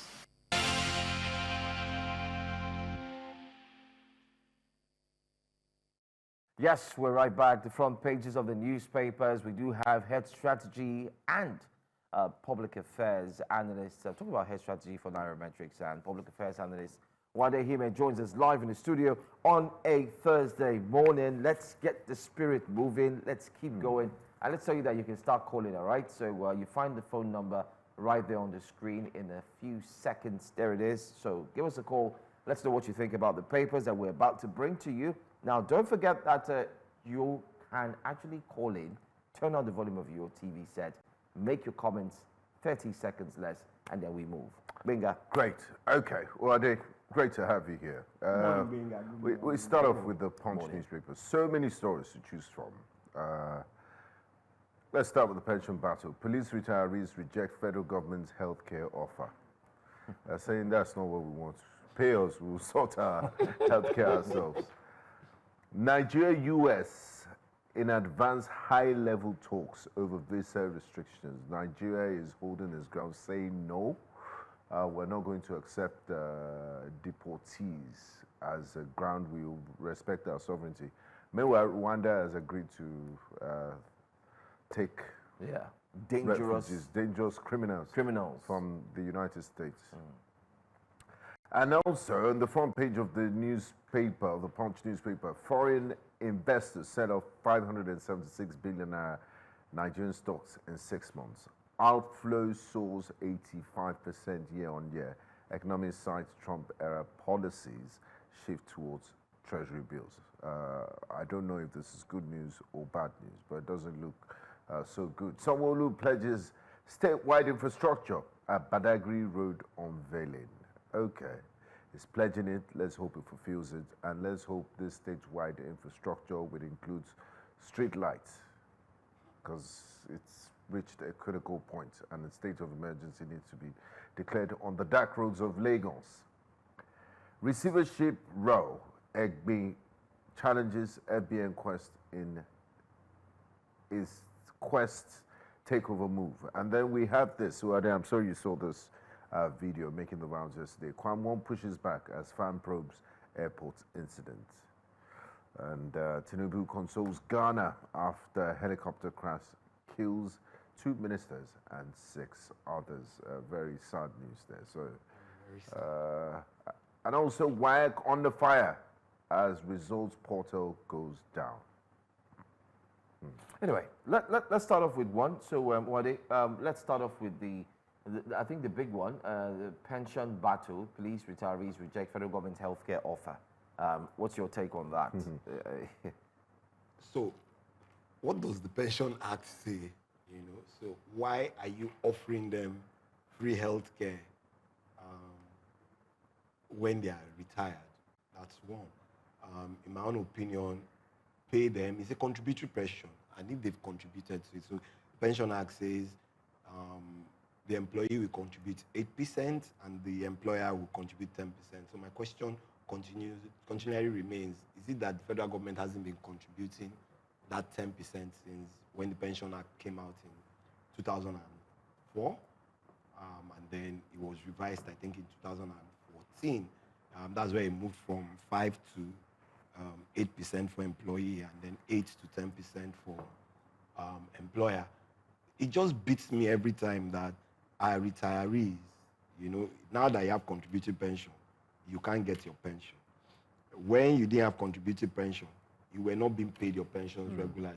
These are people who have served the nations for years and provided services for this country towards getting us, whether it's economic stability or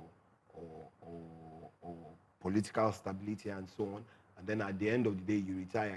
You don't get what is, you know, justly yours. Meanwhile, elected officials pass acts and receive hundreds of millions for just, well, I don't know whether they serve Nigerians or being elected to serve Nigerians for 8 years. And we can't pay those who served Nigeria for 30 years and above. So it just beats me. So healthcare for what?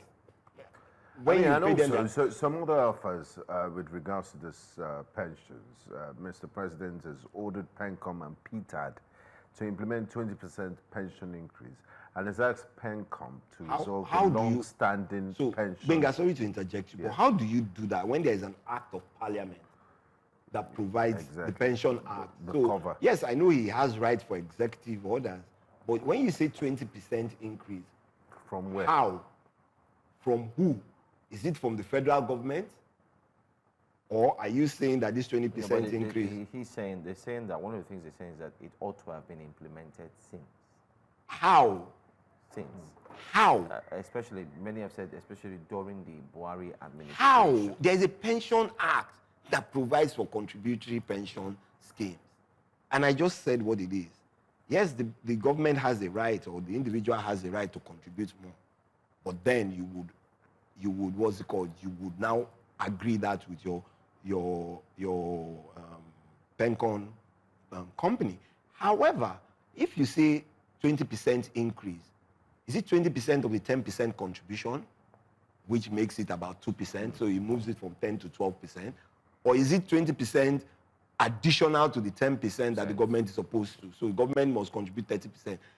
Government is not able to contribute its 10% regularly. How much more? How much more now you say it's 30%? And then what law is going to back that? It's not just by coming out and saying that, oh, it should have been implemented. We need to amend the Pension Act 2014 that was amended from the 2003 or the 2003 Pension Act that provided for contributory pension. So let's stop playing to the gallery. This is my opinion. Let's stop playing to the gallery and let's treat Nigerians who have served Nigeria properly. It's not only about those who are working today. It's all, even those who are working today, you can't even pay them their salaries on a regular basis. So really, it just beats me. Let's look at another story. This time, let's leave the shores of Nigeria and go to Ghana. I'm sure you're aware of the sad tragedy. Yes, I am. Very sad. 8 persons and, of course, the 2 ministers killed in a helicopter crash. First and foremost, my condolences to the families of those who lost their lives. The truth is, accidents do happen until we hear from the inquiry, which I hope is as quickly as possible when they get all the data equipment from the crashed helicopter. Then we know exactly what happened and what transpired. But something tells me that this will come out as quickly as possible. It might not be as, as you usually have in Nigeria, although these days it's a bit faster, especially with helicopter crashes, because you know the exact space, and getting those through that wreckage is not, getting through that wreckage is not as challenging as airplanes. But really, it's a sad, sad one. And I commend the president for reaching out to the Ghanaian government, with his condolences on that. But really, accidents do happen, and unfortunately happened, and it killed two ministers and 6 others. Very sad. Very sad. Anyway, let's quickly just pause on the papers a bit and connect with our man, Dapo Adeboye, who joins us very quickly. Today happens to be the fallout of the Lagos LGA election, and it starts at 11 a.m. Just in case you do not know, New Central is holding this town hall, especially with constituents, not forgetting to also holding it with political party members, key members, at the fallout of the recently held LGA elections. So there seems to be a lot to be talked about, but Dapo is back again to give us an update. Dapo, how's it going? Can you give us an update on especially those who have arrived and what the process will look like? So much, Joe. Just like I said earlier, this, of course, is the inside Lagos politics, the fallout of the Lagos local government area elections that held recently. And we're live at the venue. It's, of course, meant to kick off by 11 a.m. But surprisingly, we've started seeing some of the participants walk in. We have a representative already from the AAC. She'll be joining me, in the course of this conversation. But just to give you a bit of a recap of what we expect from today. We're expecting to see party representatives, the candidates themselves, chairmen of political parties. We also expect to see representatives from the umpire, that's LASIEC, and also representatives from observer groups and also the security agents. There are concerns as a result of the fallout of this election. Part of the concerns, particularly from the opposition, has to do with the process not being free and fair. Some have called it, maybe in their words, brazen failure. So these are the issues we want to bring to the fore, hear it firsthand from the participants, and of course give our viewers, a first-hand information as to what went down. So let me invite Olaide. She's a member of the AAC to come speak on this. She is actually around at the moment. Thank you so much. Thank you very much for having me here. All right. Good morning. Good morning. What do you expect from today's meeting? Okay. From today's meeting, a lot will need to be said. A lot as regarding the last election that was held, the Lagos State election. So we're going to deliberate a lot. And also, we are also going to look out for the resolution of the whole thing, because we realize that the election didn't really go the way it was expected, even though they've always conducted unfair election in Lagos State. But it's time that we need to start ensuring that Lagosians need to make sure they must get things right. So for today, we will ensure we open up everything that transpired during the course of the election. Even before we get into the crux of, today, for you personally, a party member, you said this is not... I'm a candidate. You're also a candidate. Yes, yes. Right. So for you, how would you describe your experience personally? Oh, wow. It wasn't easy at all. During the course of the election, it wasn't easy. A lot really went on, even though I realized that Lagosians aren't ready.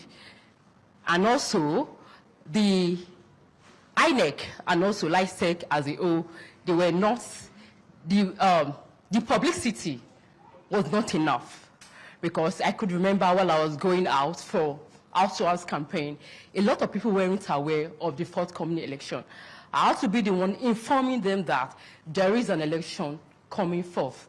So many things that wasn't in the right way, that we think that LASIEC and INEC needs to improve on in course of election. Would you say it was fair and fair? It wasn't fair. It wasn't fair, because a lot, we saw a lot. So it wasn't fair at all. I need to be sincere. All right, thank you so much. All right, this, of course, is part of what will be discussed today. And just like you heard, she's a member of the AC and also a candidate, one of the participants. We're expecting representation from across all the political parties. So 11 a.m., we are live. All right, 11 a.m. it is. Thank you so much, Dapo, and we look forward to join you. And you can also stay here with us on News Central to catch a glimpse and every single thing that's going to go down today right there at the all-important News Central Town Hall series. Thanks, Dapo, for joining us. Let's quickly go back to the front pages of the papers. The Vanguard newspaper is where we're going to. It has a very, very interesting header right there. 2027, Jonathan ready to run again. Close ally confirms. 2027, options before the North. And there you have their pictures. To the left, the current president. To the next, former president. The next one, his former vice president. Next, former governor, 2023 presidential candidate. And then far right, who else do you have? Former governor and minister as well. What's your take on this? President Goodluck coming back, is it a right step in the right direction? Every Nigerian citizen has the right to I mean, politically, especially for... Well, I don't know about politically, but as a person and as a former president who did one term, he has the right to run again. And if he wins the election, what it then means that he can only be president for just one term. Yeah. You know? And remember, we were looking at the dynamics. I think it was a few weeks ago when we were talking about the North trying to play this strategy of saying, oh, he has to go back to the North after 8 years of the South, which, in my own opinion, is the way politics is being played in Nigeria. So I guess they're looking at the situation that, okay, who do we back? If we back a Jonathan and he can win the elections, what it then means is he can only do one term. Do we want to take a gamble with the last Labour Party presidential candidate who has been in the news that he says he will only run for one term? Or do we want to take a gamble with the former minister and former governor, of Rivers State, who, if he does win, hasn't said anything about one term, but can also have the opportunity to run for a second term? The same thing with the Labour Party presidential candidate in 2023. So these are the intricacies that are playing out at the back. So the North, like you always say, you know, like I said, that you need 2 blocks, North, Southwest, or North, Southeast. Just one way or the other. But if you block it into the 6 regions, then you need about maybe 4 regions, geopolitical reasons to give you victory. So these are the politics that are going to play out over the coming months and year, so that at the end of the day, we believe that whether it's the coalition or it's the PDP, to bring out a formidable candidate to try and unseat the current administration is becoming very vital, and that's why they are touting former President Jonathan, because everybody seems to be looking back, and say, oh, the Jonathan years were better than the last 10 years. Nostalgia. Now, looking at this, can we have the front page of the Vanguard back up? Yes, looking at the pictures of the political gladiators, and I believe we will have more people might throw their hats into the ring to indicate interest. But for now, these are the names they're speculating. And one of the headlines says, Jonathan ready to run again, close ally confirms. I mean, we can't go with newspaper speculation until he comes outside and speak by himself. But just looking at that picture, there's one face there that seems out of place. I'm talking about the former Vice President Alhaji Atiku Abubakar, who happens to be from the North, and in our unwritten rule, gentlemanly agreement, power should rotate 8 years between the South and the North. President Tinubu is in his first term, so therefore Alhaji Atiku Abubakar should not really be contesting. But he's no respecter of any gentlemanly agreement. He doesn't believe in it, because even after 8 years of a Buhari presidency, he still contested and he lost. And he seems to be interested in contesting in 2027. So if he does contest, will that not work to the advantage of the APC? Because the opposition votes will be divided, and he might be playing the role of a spoiler.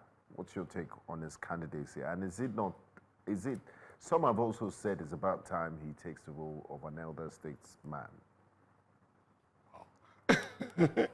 Okay, so let me start by saying this. And I said that when Joe asked me about former President Goodluck Jonathan.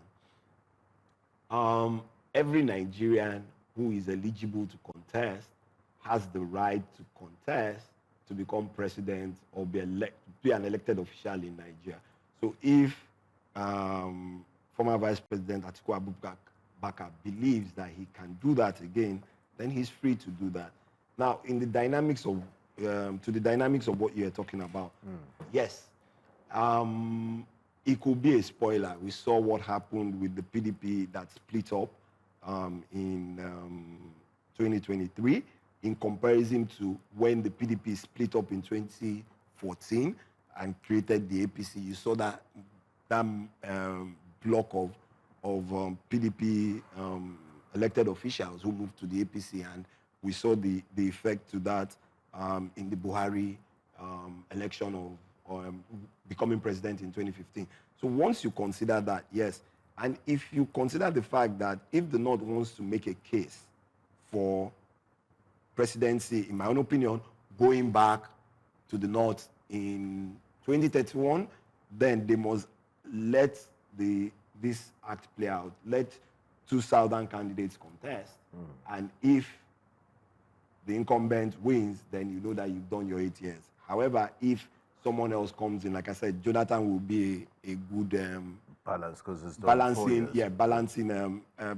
act or equation. Why? Because he's done 4 years, and if he does win, then he will do another 4 years, and then we would just need to now pick the vice president who is going to work with him, and probably then that one would decide that he's going to run for the presidency in 2031. Interesting.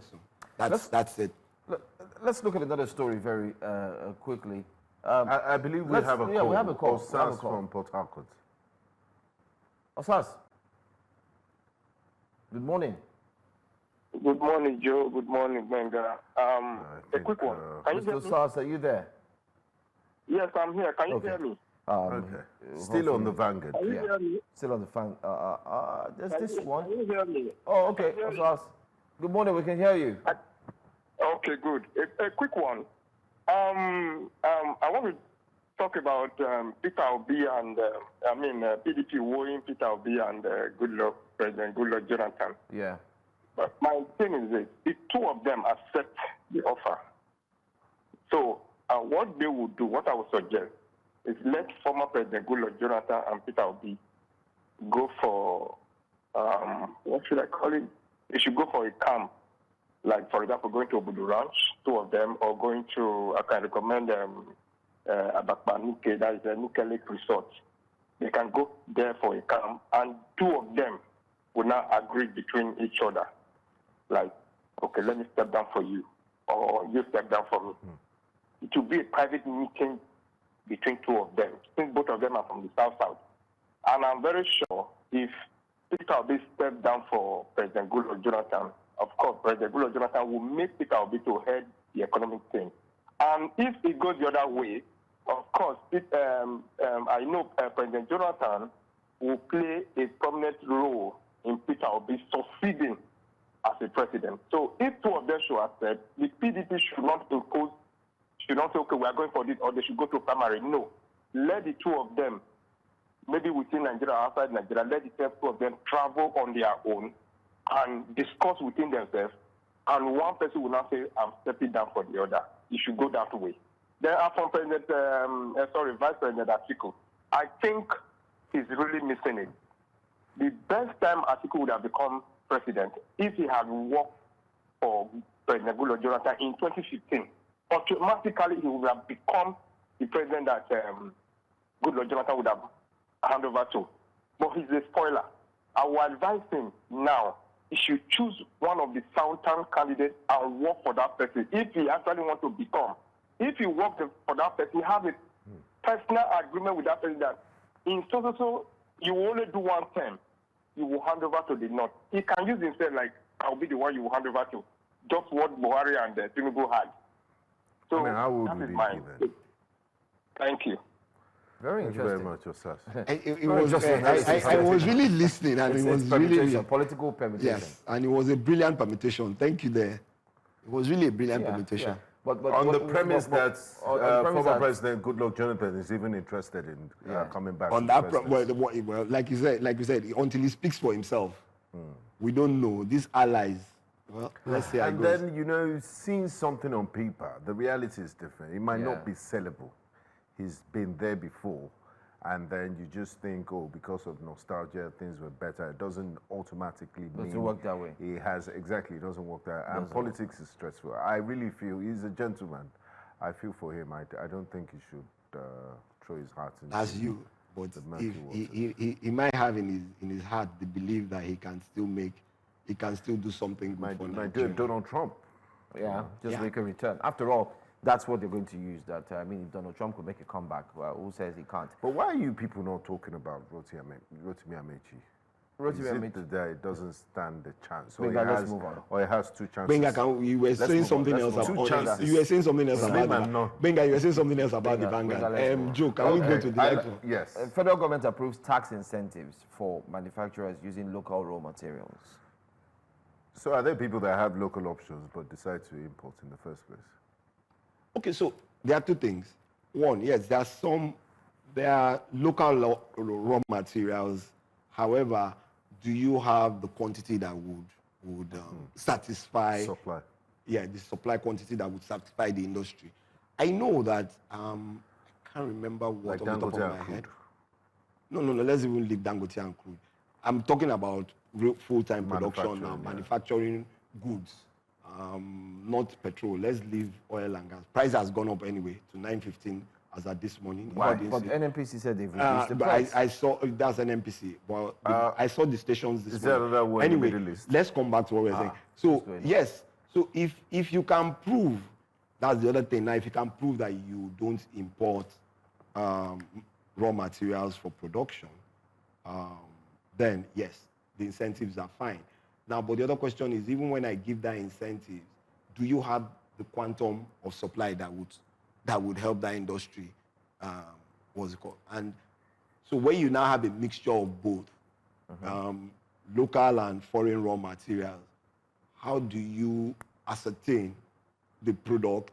Well, you can ascertain that in terms of the cost of what goes into it. So that means that organizations now have to break down in their financials what is local raw material usage and what is foreign raw material usage so that you can get those incentives. How trustworthy are Nigerian organizations to do that? That's a different play entirely. That's one. Then the second one is, even for those who use foreign raw materials and then now come and circumvent the system and provide documentation in terms of these are local raw materials that are used, how do you mitigate that? Do they have the manpower and the technical ability to assess all these things? Because it's not just looking at the financials and saying, oh, local raw material is 10 naira, foreign raw material is 2 naira. How do you verify those things? Is SON going to be part of this move to be sure that those things are locally produced and are certified to the standard that is required? So there's a lot of intricacies inside. So like I said, all these things of just throwing out these things on policy issues is still, before you come out with a policy statement, then you must be sure that a number of things have been looked at. And when they're asking those questions, when the policy comes out, then you know that all those things have been dealt with to a large extent. Benga, you want to go? There's a big story still on the front page of the Vanguard newspaper. And we often see this when the results are out and people are not happy with the result. West African Senior School Leaving Certificate Exam, WASC. Parents group wants papers cancelled. We did see that only 30% there was only a 30% pass mathematics and English, and that's the basic requirement to seek admission into most tertiary institutions, and that's the baseline, that's the benchmark. What's really going on? Now the parents are saying, look, they don't trust the CBT system. There's either a glitch here that no this is mass failure. We understand the capacity of our wards. This paper should be cancelled. And in the wake of checking the results too, WAEC's portal has gone down.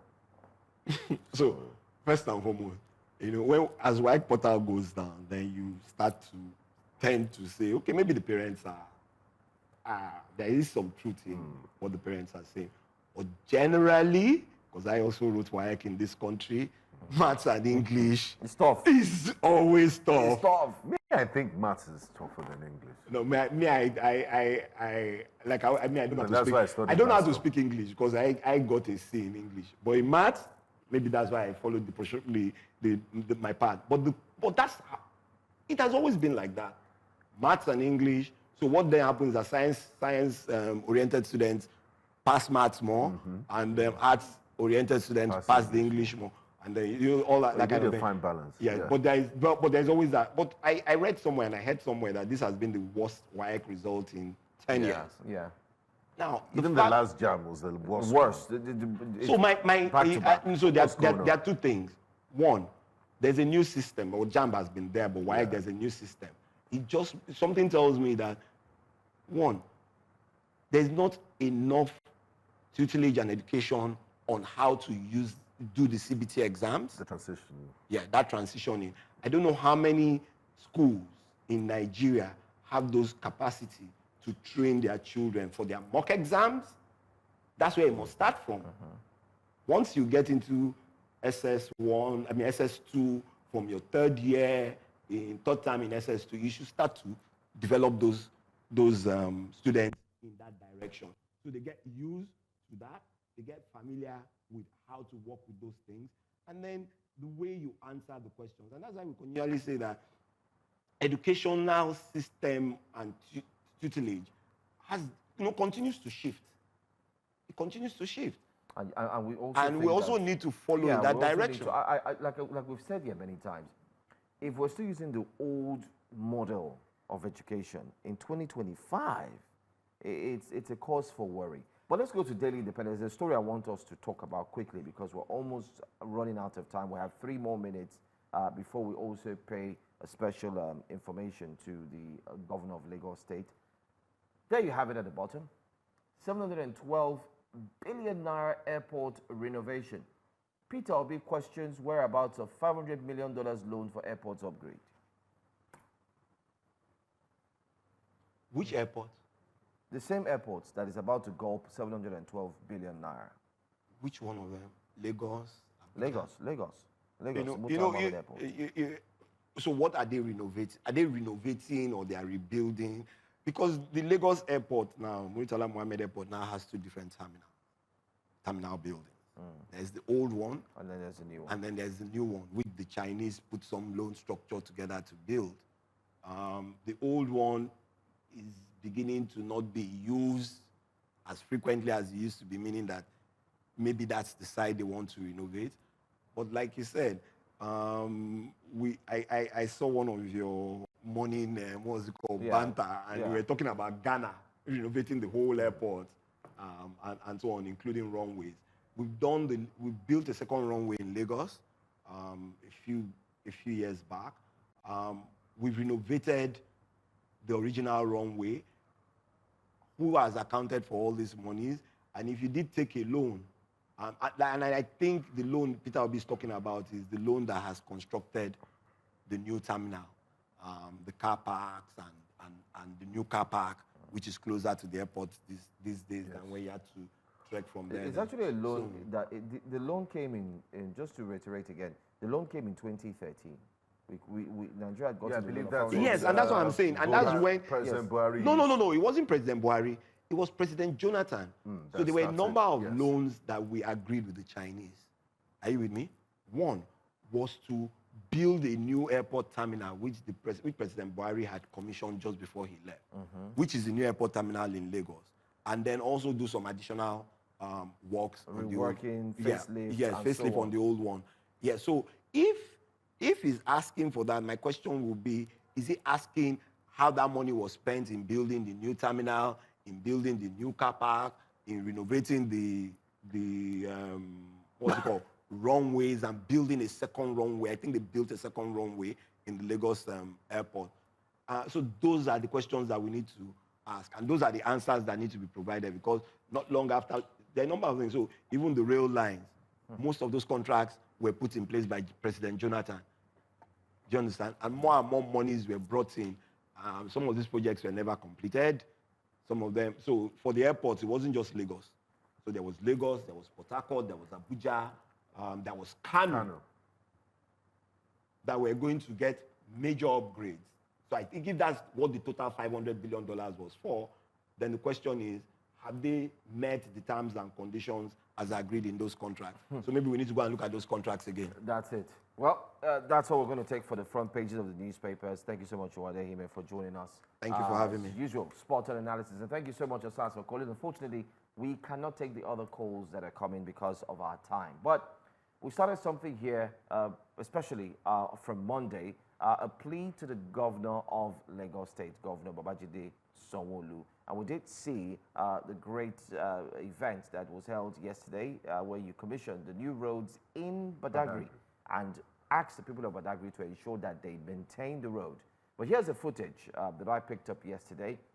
From Monday, we've been calling on the governor to please help fix Lagos roads, because the roads are in deplorable condition. If you're driving along the Lekki-Ekpe Expressway, you have to be Spider-Man or Batman with your senses tingling as ever before, because you need to dodge the potholes. If not, you risk losing your tires and possibly drive home with just a rim, because the area boys will swamp around you and ensure that they milk you high and dry.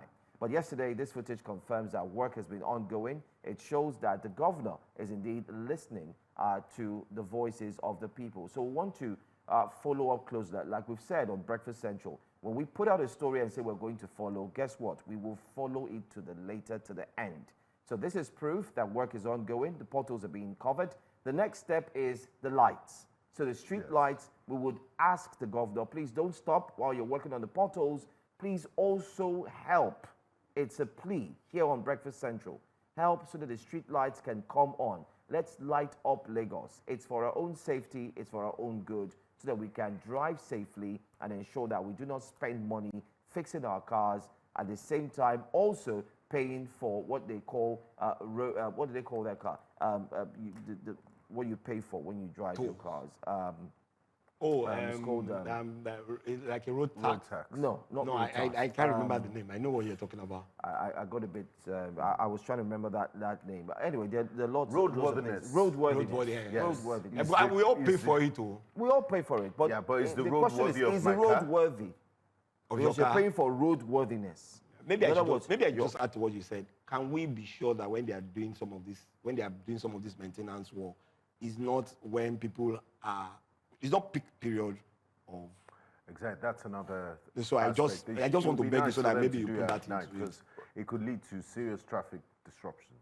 So, I mean, we want to say well done to Lagos State. Please, we would still announce this tomorrow, and we will not stop until we ensure that the roads are done and then the lights are indeed working. It's for our own all safety parts to avoid accidents, city, which have been happening regularly. And we can ask the governor and his team to check the data. They would find out that the road safety will show to them a plethora of accidents every night, every morning in Lagos, because everywhere is dark and the roads are bad. But thank you so much for listening, and thank you for starting the work in filling up the portals. That's how we wrap up the show for today. If you just tuned in, well, sorry, we'll have to leave. I'm Joe Hansen. And I'm Benga Borowa, and hopefully we'll have Olive back tomorrow, so it'll be complete. Yeah, thank you. Thank you for being here as well. Thank you very much for we'll having me. See you guys tomorrow morning, and we'll be back energetic as usual with some of the biggest stories. Our condolences to our brothers in Ghana. Please do accept it. Talk to you tomorrow.